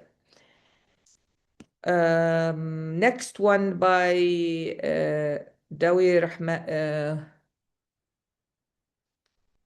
Dwi Rahayu. Rihayu. Okay, thank you so much for correcting me. Many studies collect data from local communities, yet the publisher result often benefit only academic audience, this is what we have been saying, and are rarely returned to the community, contribute the data. Should research have an ethical? Yes, I believe that's why I said to Dr. Hussein when he mentioned that, I believe we need to have a new reform of the ethical guidelines and obligations in research and institutions to include that part of it. Like, did you submit a consent form? Yes. Did the IRB? Yes. And then we have to add this part. Did you return the results to the communities to get their approval that the way you presented the results is benefiting them and it's the actual and true knowledge that they have been telling us? Or it has been changed because of our biasness as a researchers and institution, and especially if they are from the north and they don't belong to the other part of the world. So yes, I believe so. And this is something as institutions, we have to start including it so it can start expanding and the north acknowledge it. Because unfortunately, they have the more power and the upper hand. Next question is From Fabila, Fabriana. Fabila. Mhm. Yes, and her question is, if a community refuses to be researcher again because of a negative experience in the past, who is actually responsible and what should researchers do? As we said, the responsible one is the one who did the research, not the community, because that means this is a really good evidence how, as researchers, sometimes, because the colonizer mindset, remember, this is a colonizer mindset, because the community is the one who is giving us the knowledge, and we still are the one who control how to present that knowledge, maybe change it, maybe lie a little bit, okay? And we call this it's in your research that this is implication, and this is something that, not implication, I forgot the word when we said that the sample is small. Oh my God, I forgot the word. Okay, when you say that there was some limitation, I was thinking about the word limitation. This is the limitation, okay? Why you didn't give it back to them? Because this will narrow down the limitation part, because that community is involved and now it's part of the research that we're doing, which is give it more accountability and more legitimacy and more trustworthy. So yes, it's the researchers' fault, actually. And what should we do as researchers? Again, as I said, we have to go back to them. Republish your article after you go back to them and you show them, even if you have to change things. So make like a second edition. You know how when you write a book and then you find things after you publish the first edition and you have to go make some changes? Same thing with an article. Why not to do that? I hope this will answer your all questions, and thank you so much. It was really a rich and powerful discussion, and Okay. I really I'm so happy that we were able to share ideas and thoughts about that. Thank you so much. Okay, thank you so much, Dr. Aldejani, for the answers from the participants' question today. Well, we still have sorry. Thank you very much for engaging discussion. Now, once again, let us express our sincerely appreciation to Dr. Fatima Aldejani for her inspiring presentation in this morning. For closing, would you please, or is there a closing statement, Dr. Aldejani? I just want to say thank you so much for inviting me and to participate in this conference. It's my pleasure. And thank you so much, and salamu alaikum. Waalaikumsalam warahmatullahi wabarakatuh. Please give her a warm virtual round of applause or emoji reaction to Dr. Aldejani. And thank you, Dr. Fatima Aldejani, and have a nice day. Thank you. Assalamu alaikum. Waalaikumsalam warahmatullahi wabarakatuh. Ladies and gentlemen, thank you once again to Dr. Fatima Aldejani for her insightful presentation and for the engaging discussion. We will now continue with our second invited speaker, whose distinguished academic career and international leadership have made significant contribution to higher education, multilingual education, and the internationalization of universities. It is my great pleasure to introduce Dr. Saltanat Akimovna Meramova. Hello, good morning, Dr. Meramova. Good You're in morning. there? Yeah, do you hear me? Okay, yes, I can hear you. Okay, Dr. Meramova is a professor in the Department of Foreign Languages and Translation Studies at the A.K. Kusayinov Eurasian Humanities Institute, Kazakhstan. She also serves as director of the Department of International Cooperation and Internationalization, where she actively promotes global academic partnerships and international collaboration. With decades of experience in teaching, research, and higher education leadership, Dr. Meramova's expertise includes foreign language education, multilingual education, curriculum development, academic writing, educational innovation, and the internationalization of higher education.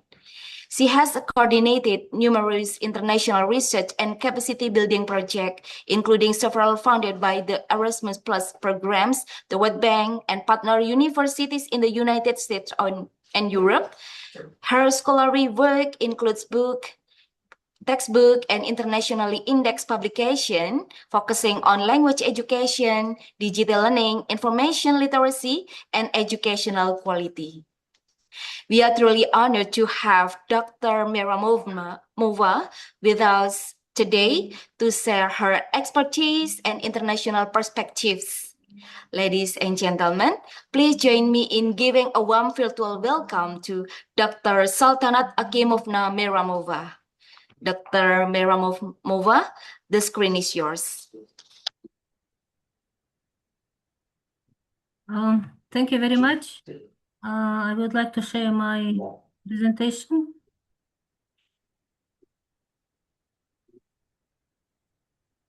Do you see it? Yeah, it's okay? Yes, visible, doctor. Yeah, thank you very much. Good morning, dear ICLE organizers, Dr. Fatima Aldajani, dear guests and participants of this honorable conference, international conference, and thank you for the brilliant opportunity to present here today. My talk is about a question that I think everyone of us in this room has already run into in some form, whether we teach, supervise doctoral students or run any research office. What does it actually mean to be a competent researcher now that generative artificial intelligence can draft our literature reviews, translate our manuscripts, and even suggest our statistical tests? I want to argue that this is not simply a technology question. It's a question about how universities educate researchers, and I will try to show you why the answer matters as much in Astana as it does in Brussels or Paris.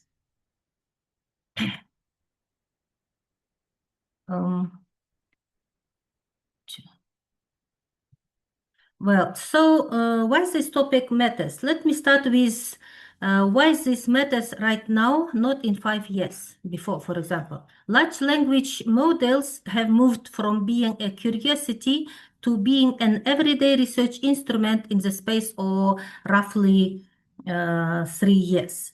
Colleagues use them to summarize literature, draft sections of manuscripts, translate scholarly texts, generate and debug analysis code, and increasingly to assist with peer review. The problem is that diffusion has happened faster than our ethics infrastructure or our curricula or our supervisory norms have been able to absorb it. What result is a gap between what researchers actually do with artificial intelligence on a Thursday afternoon and what they have even been formally taught or held accountable to do. So the question I want to put to you is not the question we usually hear, which is whether AI belongs in research at all. The ship has sailed. The real question is how we redesign research education so that AI assistant research remains ethical, transparent, and trustworthy. So what exactly changes? I want to highlight 3 features of generative artificial intelligence that distinguished it from every previous research technology. First, its output are probabilistic, not deterministic. The same prompt can yield different answers, and the system can produce fluent, plausible sound texts that is nevertheless false. We call this hallucination. Second, the training data and internal working are largely opaque to the person using the tool, which makes it very difficult to audit outputs for embedded bias. And third, these systems are optimized to be helpful and agreeable, which means they can exhibit what we might call sycophantic behavior, quietly validating a researcher's existing hypothesis rather than challenging it. This is corrosive to the skeptical stance that research is supposed to cultivate. Traditional research ethics training was built around a human author who can be held accountable for a text, i.e., inserts a non-accountable intermediary into that process. And this is where I want to anchor the entire talk. Responsibility cannot be delegated to the tool. Everything that follows, the competencies, the policies, and the recommendations flow from that one principle, which you can see summarized in the chain on the screen. Rather than talk about, rather than walk you through every individual risk one by one, I want to group them into 4 families because I think this is more useful for policy design than a long list. The first family is fabrication. Hallucinated claims and a particularly damaging variant, fabricated references, complete with realistic author names and journal titles that simply do not exist. The second family is integrity. Plagiarism in its classical form or classic form, but also never gray areas like whether unedited, i.e. generated text submitted as original work counts as plagiarism, and the broader risk of over-reliance eroding a researcher's own independent judgment.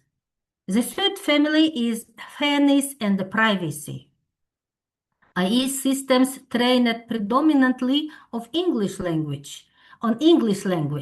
Western sourced materials can distort research about underrepresented languages and cultures, and any data entered into a commercial, i.e. tools may be retained or reused in ways that violate data protection law. And the fourth family is reliability.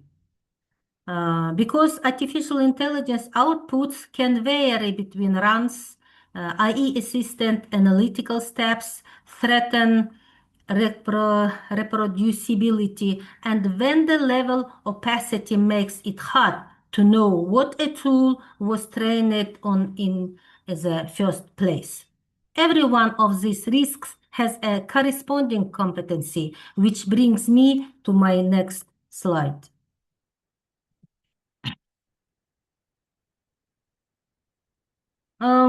Here in the presentation, I define 9 competencies in detail. For today, let me group them into 3 clusters because they build on each other. The first cluster is technical understanding, knowing that a language model predicts likely word sequences rather than retrieving verified facts. Knowing how to critically evaluate what it produces, and knowing how to craft and refine a precise query, which frankly is not so different from formulating a good research question. The second cluster is responsible practice, disclosing when and how artificial intelligence shaped your results, protecting the privacy of any data you put into a tool, and actively looking for bias and IE generated output, especially where language and culture are involved. And the third cluster, which I think is the most important as human judgment. Is human judgment, verifying every IE-generated claim before it enters in manuscript, communicating findings with appropriate caution rather than borrowed IE confidence, and extending academic integrity norms to cover genuinely new gray areas. None of these competencies work in isolation. Weakness is one, say algorithmic literacy, tends to produce failure in another, like an inability to catch a fabricated citation. Why human oversight remains essential? I want to spend a moment on this because I think it is a competency that everything else depends on. The European Research Area Forum's living guidelines are ambiguous on this point. AI systems are neither authors nor co-authors because authorship implies agency and responsibility, and only a human being can be a responsibility.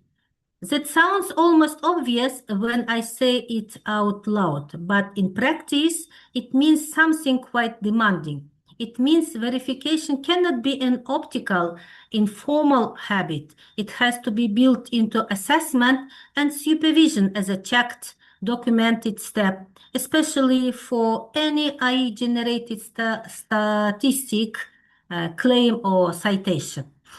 This raises an important question for how we assess our own students. How do we know a student actually understands material that an IE helped generate?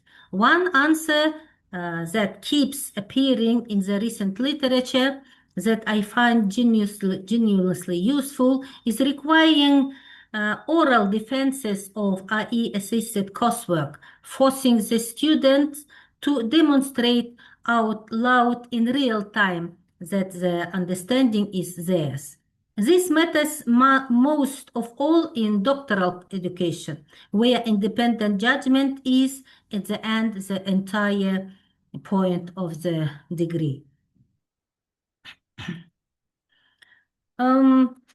So, what does an actual reform agenda looks like? Let me give you 5 moves in order I would prioritize them. First, curriculum. Treat IE competency as a thread running through existing research methods and ASIC coursework, not as an isolated optional module students can ignore. Second, assessment. Redesign it around the oral defense and portfolios I just mentioned, so independent understanding is visible and checkable by construction, not by trust. Third, and this is the one people skip, faculty development. You cannot ask faculty to assess the competency they have not been trained in themselves. They received the strongest expert consensus is recent literature, second only to universal IE literacy itself. Fourth, doctoral education specifically, formal supervisory sign-off on IE use, disclosure in dissertation chapters, and case-based seminars built around the risk I described earlier. And fifth, institutional policy, one coherent policy covering permitted tools and disclosure requirements, replacing the patchwork of silent or outdated departmental rules that, frankly speaking, many institutions, including some in my own country, still have. So let's try to understand best practices, international best practices. So none of this needs to be invented from scratch, and I want to be clear that Kazakhstan is not operating in a vacuum here. UNESCO has taken a competency framework approach. In its 2024 frameworks for students and teachers organize IE skills around a human-centered mindset, ethic, technical understanding, and system design, moving learners from understanding to application to creation. The European Commission, through the European Research Area Forum, has taken a research-specific approach. Its living guidelines on generative artificial intelligence in research, now in a second version, set up concrete rules on authorship, transparency, privacy, and reproducibility. And the Commission is separately updating its European competence framework for researchers to formally include artificial intelligence proficiency.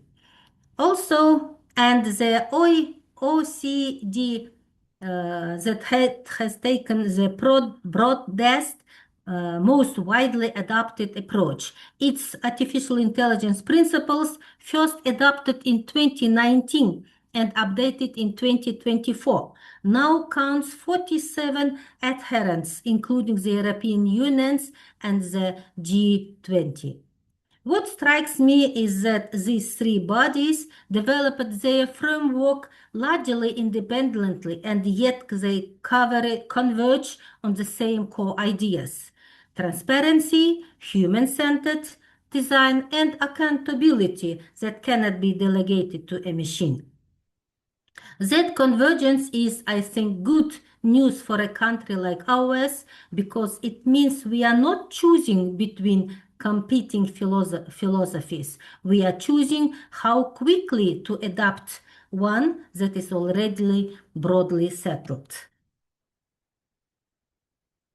Let's talk about Kazakhstan and about some current progresses in this direction. Specifically, if talking about Kazakhstan, I think it's an unusually instructive case study. At the national level, the pace of progress has genuinely been remarkable. The government adopted its concept for the development of artificial intelligence for 2024 to 2029, followed in with a binding artificial intelligence law that entered into force of January of this year and has since created a dedicated Ministry of Artificial Intelligence and Digital Development, elevating governance to a central pillar of state administration rather than a sub-portfolio. On the university side, for example, Nazarbayev University's Institute of Smart Systems and Artificial Intelligence has been building Kazakh language AI tools since 2019, and Astana IT University launched the first MIIT Institute for Data, Systems and Society Partnership for Eurasia earlier this year. And on the training side, more than 650,000 undergraduates has already engaged in basic RE literacy instruction under national standards. Perhaps most notably for a room like this one, the Ministry of Science and Higher Education has explicitly rejected a blanket ban on generative artificial intelligence, choosing instead to require transparency and academic integrity, a genuinely forward-looking position. Still, we have remaining challenges in this direction, but and this is the honest part of the talk that this national level clarity has not yet reached every classroom. Three gaps stand out. First, a policy practice gap. Reporting on Kazakhstani universities has found that foundational academic integrity documents in some institutions contain no reference to RE, unfortunately, neural networks or text generation at all.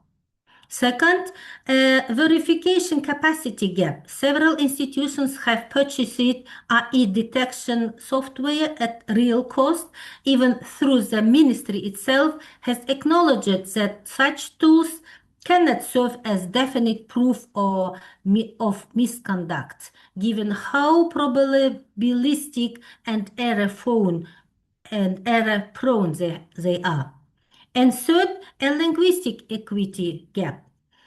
E-literacy training risks being delivered through predominantly English language, technically oriented content that does not necessarily transfer the specific competencies, transparency, bias detection, privacy governance, but matter most for researcher ethic compliance in Kazakh and Russian. In short, national AI strategy has advanced faster than institutional policy, and this gap between governmental ambition and everyday research practice is exactly what needs to be closed next. I would like to close the Kazakhstan section with an example closer to home, because I think it's easy in these discussions to talk only about the largest technical universities. My own institution, the Amangilde Kusainovich Kusainov Eurasian Humanities Institutes, known as IAGI, is a much smaller humanities-oriented university, and it is already engaging with this agenda in concrete ways. In 2024, IAGI launched a research initiative examining the potential of artificial intelligence for literary text analysis, genuine digital humanities work. Our own peer-reviewed journal, the Bulletin of the Eurasian Humanities Institute, has begun publishing AI in education research. Its most recent issue includes a study proposing a virtual AI tutoring system for teaching Kazakh, built explicitly around national cultural codes, proverbs, idioms, pragmatic norms, so that artificial intelligence feedback reflects Kazakh cultural context rather than a generic imported default.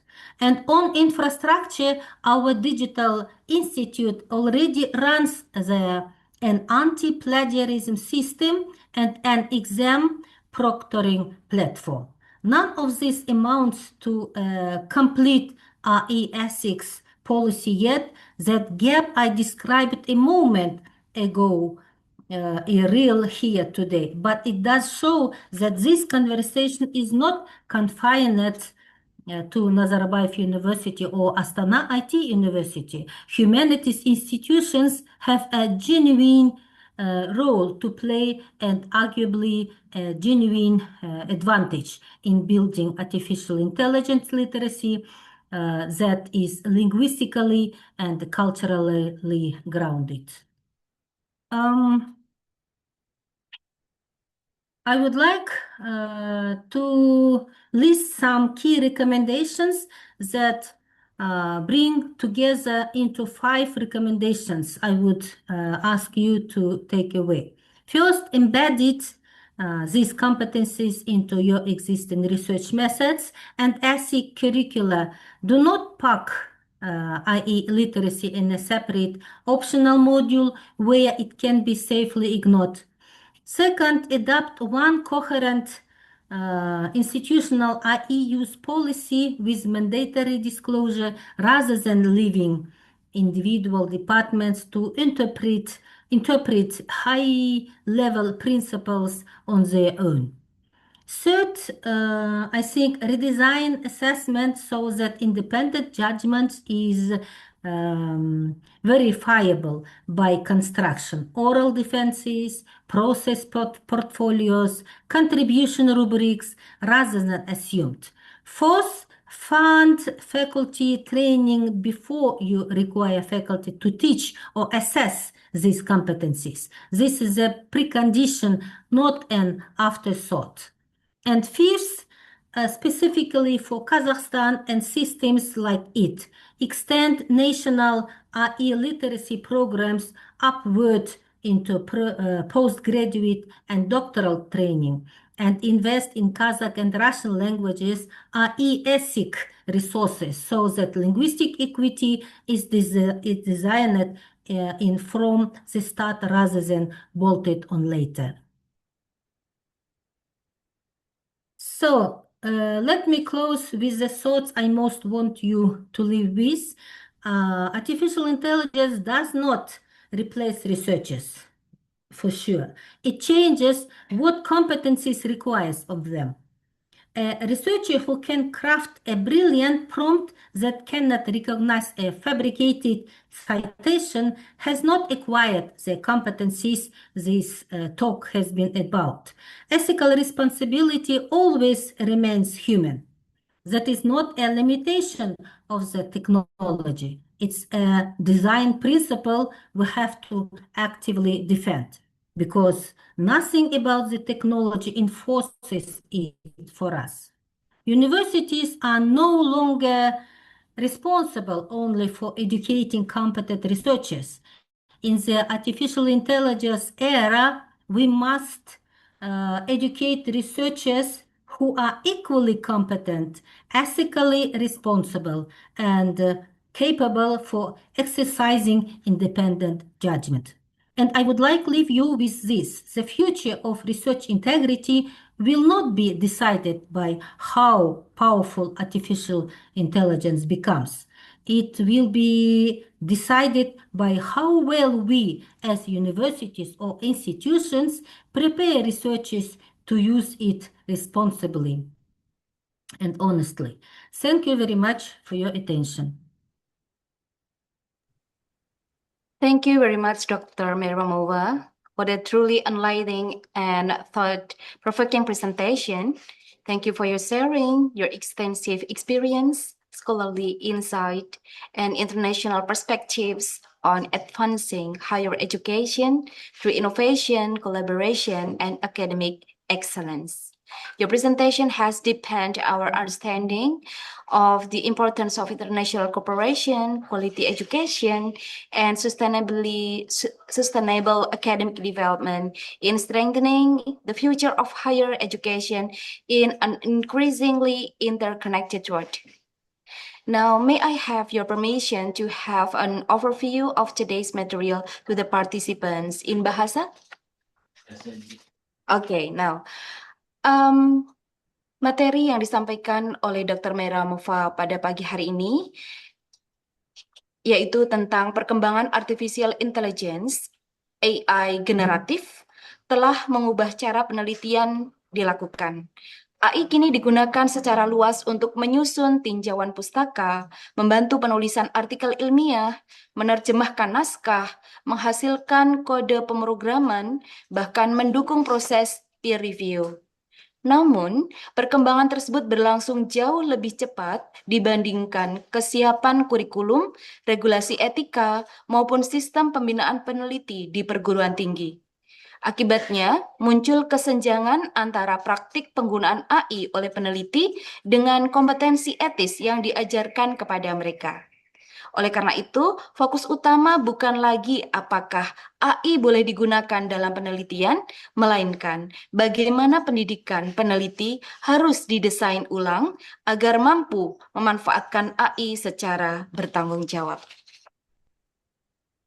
Now we will open the floor for the question and answer session. For the participants, if you would like to ask a question, please raise your virtual hand or type your question in the Zoom chat.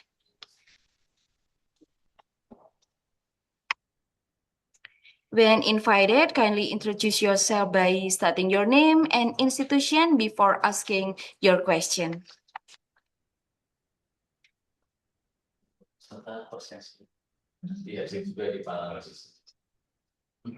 Okay, for the presenters. Oh. Okay, may I ask a question first for Mr. Meramova? Sure. Yeah, while waiting the question from the participants today. Okay. Okay, now the presentation argues that AI should never be listed as an author. If AI can perform many academic tasks more efficiently than humans, why should universities continue emphasizing human research competencies instead of AI proficiency alone? Thank you very much for your very good question. I think so now it's like in the era of high technology epoch, all universities and institutions they actually have to use artificial intelligence because it's actually widely recognized. But we have to use it responsibly. I mean, not all research work are done with the help of artificial intelligence, right, regarding maybe paraphrasing or checking the lexical and grammar mistakes, and also maybe help to plan any project and or research work accordingly. And we could use in these sites just to help us to build a very coherent structure to write research itself. That's why in these sites or in this regards, I think artificial intelligence is very helpful, but not to use it totally just to for producing any type of research work.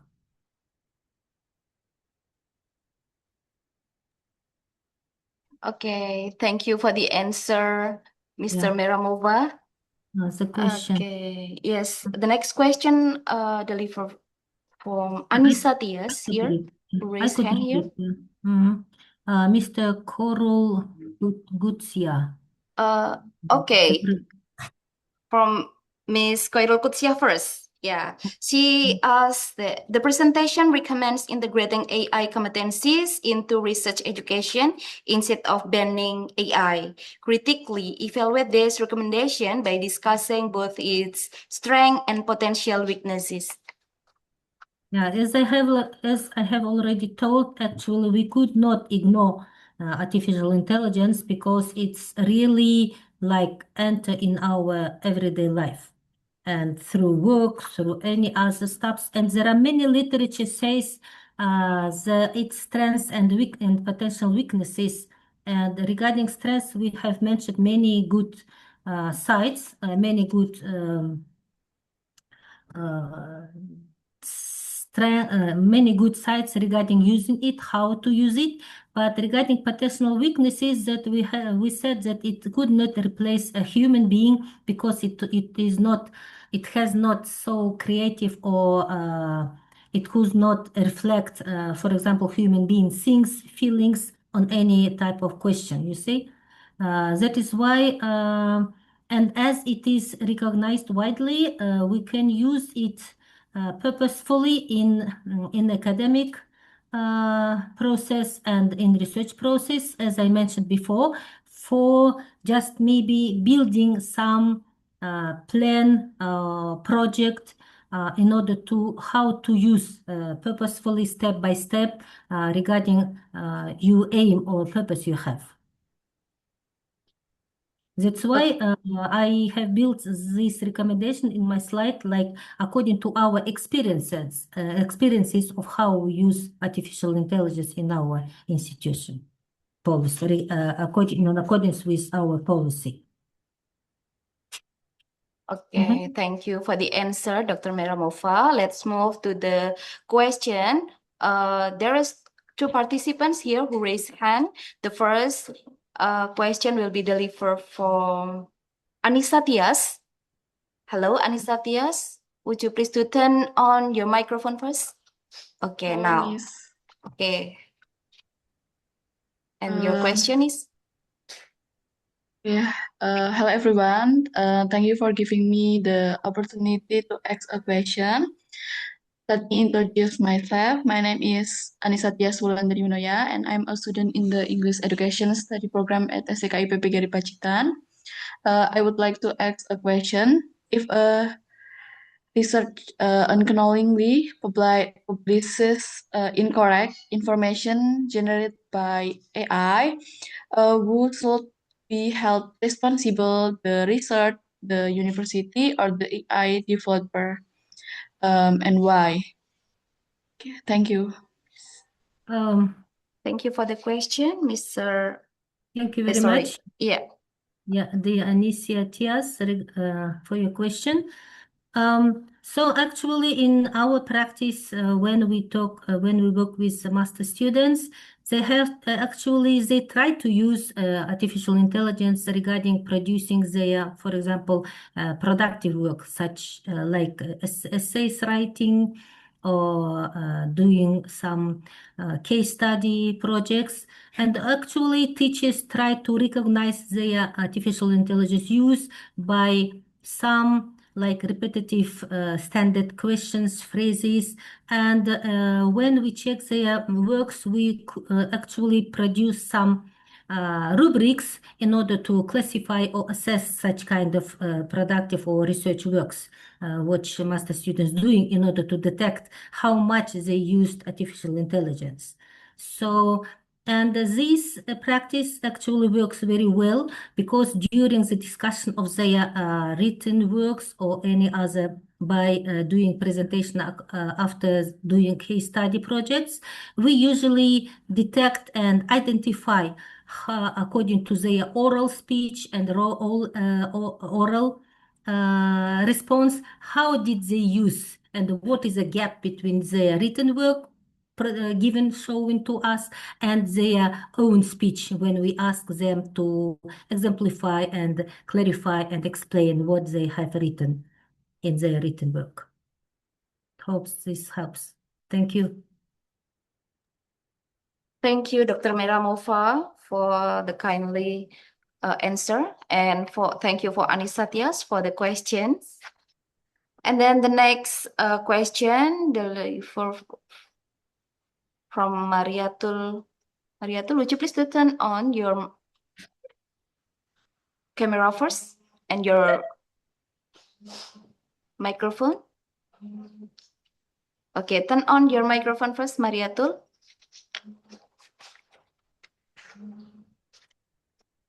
Hello, Mariatul, would you please to turn on your microphone first?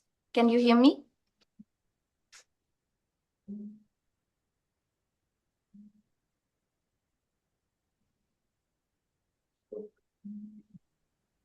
Okay. Yeah. Okay, the question, Mariatul.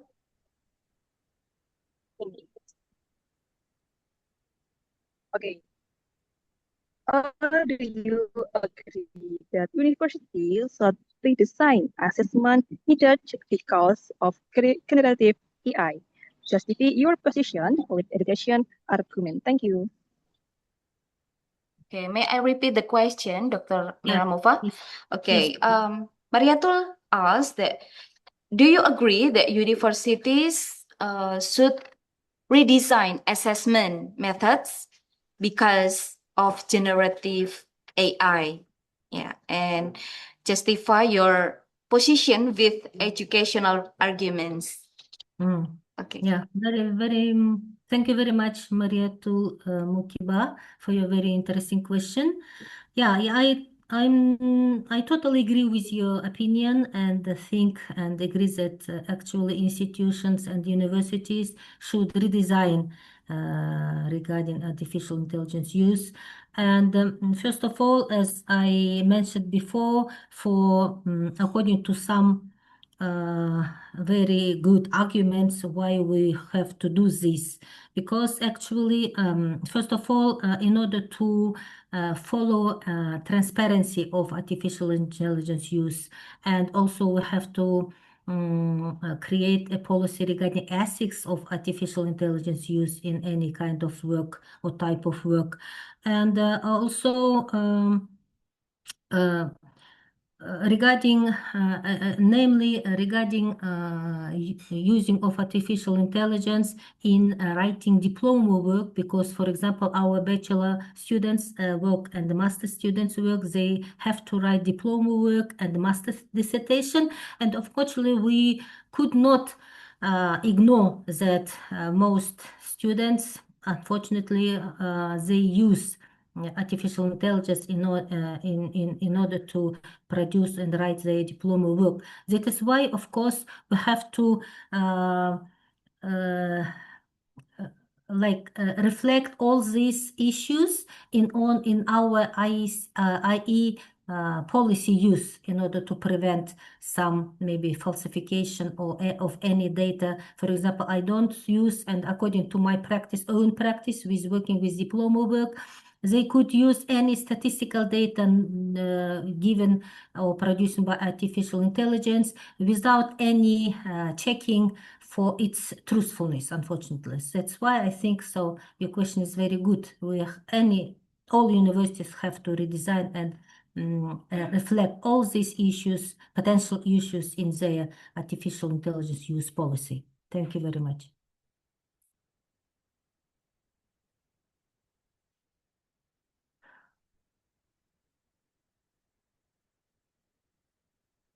Your microphone is switched off. Okay, thank you, Dr. Meramova. May I ask a question again? Sure. In your opinion, what are the greatest risks if researchers begin to trust AI-generated output without critical verification?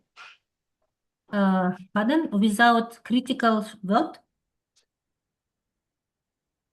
Yes. Could you repeat your questions, please? Okay. In your opinion, what are the greatest risks if researchers begin to trust AI-generated outputs without critical verification?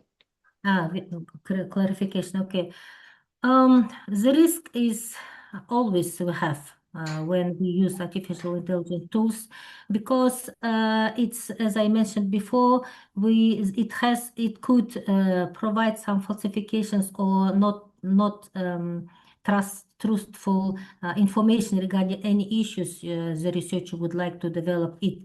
That is why, and while doing their publications or producing any types of work, for example, textbooks or any manuscripts and book chapters, they could they could provide not true and ethical manuscripts of research work, and it's a big risk for all researchers in the world, because it could be cited by master students or maybe doctor or PhD students, and this falsification or not truthful information could be like disseminated afterwards. So it's a big risk. That is why all written works, I guess, should be verified and double checked by detecting any IE tools detection in order to think of what kind of percentage of authentic work the researchers and the students provide while publishing or providing any type of work during their final tests, examination, or any types of work. Thank you. Okay. Yes, thank you, Dr. Mermova. Okay, in here we still have a question delivered from Ariani. Dr. Meramova, if AI-assisted writing becomes impossible to distinguish from human writing, should universities still treat AI use as an ethical issue? Why or why not?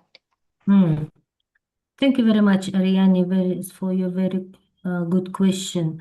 So, impossible to distinguish from human writing, should universities build treat? Actually, I think that, for example, in my institute, we have very good artificial intelligence use detection. So all work are passed through its verification, and it shows how many percentage of IE use this work has provided. That is why I think it could be identified. Is it original or original manuscript or not?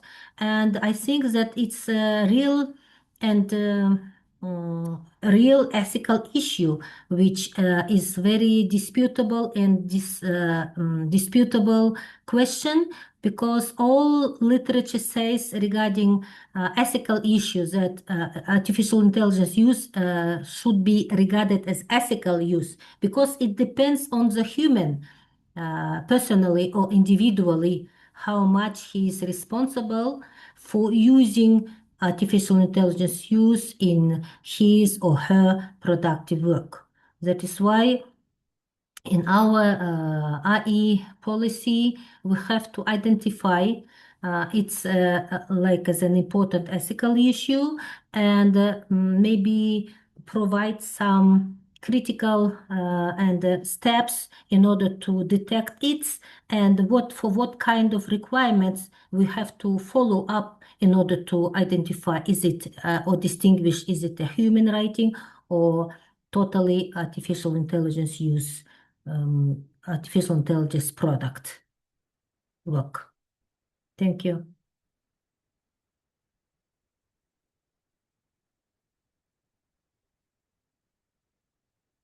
Okay, thank you, Dr. Meramova. We still have a question here. There is a participant who raised hand. Fabiola Febriana, would you please to turn on your microphone and your camera? Fabiola Febriana, can you hear me?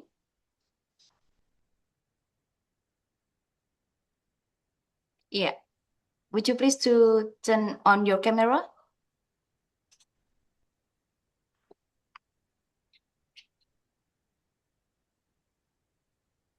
Hello, Fabiola.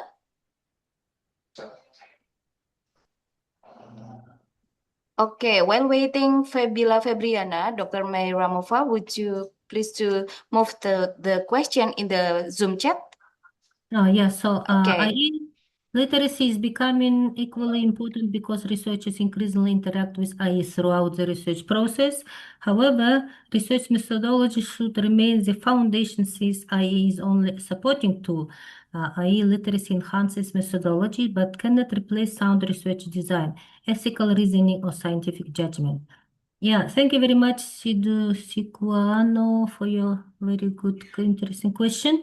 And actually, there is a response in your question itself. So really, it's very important. And we consider and identify IE as a tool which could be used only for maybe paraphrasing, checking, reading, I mean, lexical and grammatical mistakes, or maybe just constructing the good design of any types, like step by step how to develop an idea you would like to develop. And of course, or definitely, it could not replace very good research design and ethical reasoning and scientific, but also um,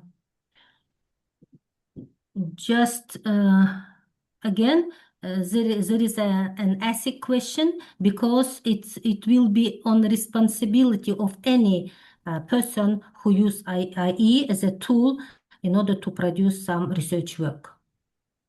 And so your question is, how do UNESCO, the European Commission, and OECD contribute to the development of guidelines for the ethical use of EE? Yeah, I mentioned that actually it was very helpful that, for example, UNESCO in 2024, in their forum, they identified or create a framework for students and teachers in order to how to develop IE, how to develop ethics, technical understanding, a system design, and how to use artificial intelligence. And regarding European Commission, they also developed some framework along with European competence framework for researchers in nearly also in this year in 2024.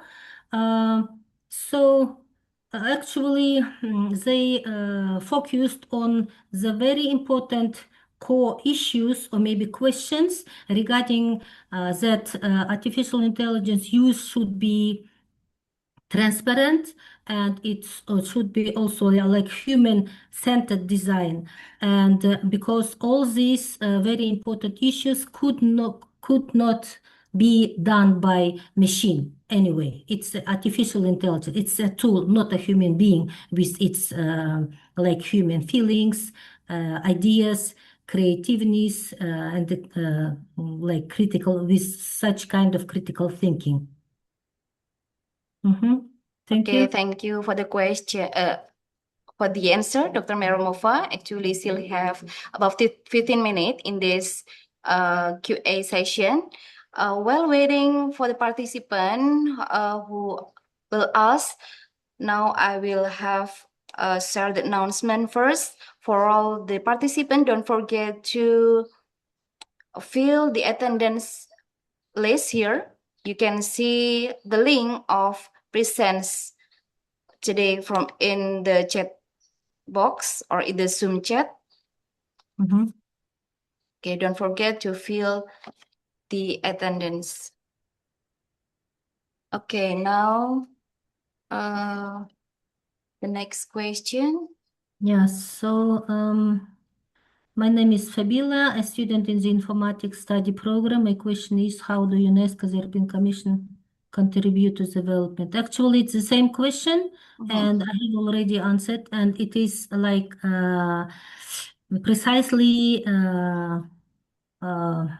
shown in my slide number 8, regarding international best practices. So you could revise my presentation. You could share my presentation with students, of course. Okay, the next question here. Okay, Mr. Bakti, raise hand. Would you please to turn on first your microphone, Pak? Okay, thank you, Winda, for Sultanat Meiramova. Yeah, one question for me. If you are the rector of a university, what policy will you introduce to balance innovation in AI with the preservation of academic integrity? Actually, we, as a director for Department of International Cooperation and Internationalization, of course, and within our academic integrity policy, academic honesty, and also the charity of our institute, we have developed and upgrade maybe annually our policy regarding artificial intelligence use, because you know that the times goes very quickly and very fast, and we have every day we have like some changes regarding how artificial intelligence should be used in governmental issues, in academic level or universities level. And we follow actually our Ministry of Science and Education policy, and it has also developed their own policy of artificial intelligence use. And our own institute's policy also developed and supported or focused on this development. And we have such policy, firstly, regarding introducing IE detection system in our institute. We have anti-plagiarism system, and all developed and all written work like diploma works, essays, any written work like projects, they should pass all through this detection system. And after that, according to showing percentage of its use, they have to redesign or rewrite their projects. That's actually it's a very good tool in order to avoid high percentage of artificial intelligence use is in our written work. Even our research projects, when we apply for call of proposal funded by Ministry of Education, we could not provide the same project if we fail, for example, in 1 year, the same project for next project call of proposal, because it is considered as a plagiarism, you see. That is why, actually, frankly speaking, we have very strict policy. Because now, first of all, human being, we are very weak in the one case that we think that artificial intelligence use it save time same, and it could provide some work which is at the first look looks very interesting and very good, like manuscript.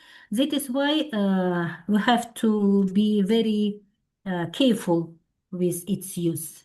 Otherwise, we will stop thinking creatively and critically in order to provide any types of research work. Thank you, Okay, Ms. Salma. yeah. Thank you. Thank you for Linda. thank you, Mr. Bakti Sutopo, for the questions, and thank you, Dr. Meramufa, for the Thank you. answer. So we still have a little time. Is there still a time for the participant? I think there is no question anymore, Dr. Meramufa. Thank you very much. Thank you very Yeah. much. Really, I'm very Okay. happy to be with you. Thank you for your invitation. Yes. It was very interesting experience Yes. to interact with people. Okay, thank you very much for the engaging discussion today, Dr. Meramufa. And then would you please, as a closing session, in this closing session, would you please, Dr. Meramufa, to give a closing statement of the presentation today? So, according to my topic, which is named like Educating Ethical Research in the IE era, New Competence for Universities, I enumerated actually, like some recommendations in order to avoid too much, in order to avoid untransparency of IE use. Like we have to develop ethics curricula and redefine research methods of how you to use artificial intelligence literacy. And also we have to update annually IE use policy in each university. And also, of course, we have to redesign assessments as an independent judgment in order to verify its transparency regarding oral defenses, process portfolios, and any other types of contribution rubrics. And also, we have to train our faculties and researchers, especially young researchers, in order how to use IE in their research works, in their articles published everywhere. And also, as I mentioned again, we are working and actually developed IE literacy program in order to check and double check Kazakh and Russian language IE ethic resources, because actually as we have like Kazakh as a state language, Russian as a official language, and English as an international language, we have to provide all our written works could be written in all these three languages. That is why we need some detection IE use device in order to detect how much it's used in all these three languages in order to provide authentic manuscripts for publications, because it will be like shown everywhere. It's just like something like this. Okay, thank you very much, Dr. Meramova. Let us express our sincere appreciation to Dr. Meramova for her inspiring presentation. Please give her a warm virtual round of applause or emoji reaction. Thank you very much. Thank you, Dr. Meramova, and have a nice day. Thank you. It's the same to you. Okay, ladies and gentlemen, we have now come to the end of the main conference session. On behalf of the organizing committee, I would like to express our sincere gratitude to our distinguished invited speakers for their inspiring presentation, valuable insight, and meaningful contribution to this conference. Our heartfelt appreciation also goes to all participants for your active engagement, thoughtful questions, and enthusiastic participation throughout today's session. Your presence and contribution have truly enriched our academic discussion.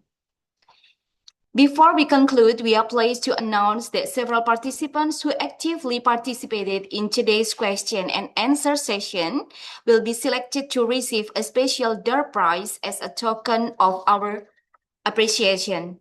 The selected participants will be contacted directly by the organizing committee after the conference with further information. As the moderator, I would also like to express my sincere apologies for any shortcomings or mistakes in guiding today's session. Thank you for your understanding and kind support throughout the program. Once again, thank you very much for your participation and for making the 5th International Conference on Learning and Education 2026 a meaningful and memorable academic gathering. The next session is break time. For the participation who wish to do so are invited to join the plenary session on 12:30. We wish you good health, continued success, and we look forward to welcoming you again at our future conference. Thank you very much. Wassalamualaikum warahmatullahi wabarakatuh. Have a wonderful day and goodbye. Second moment.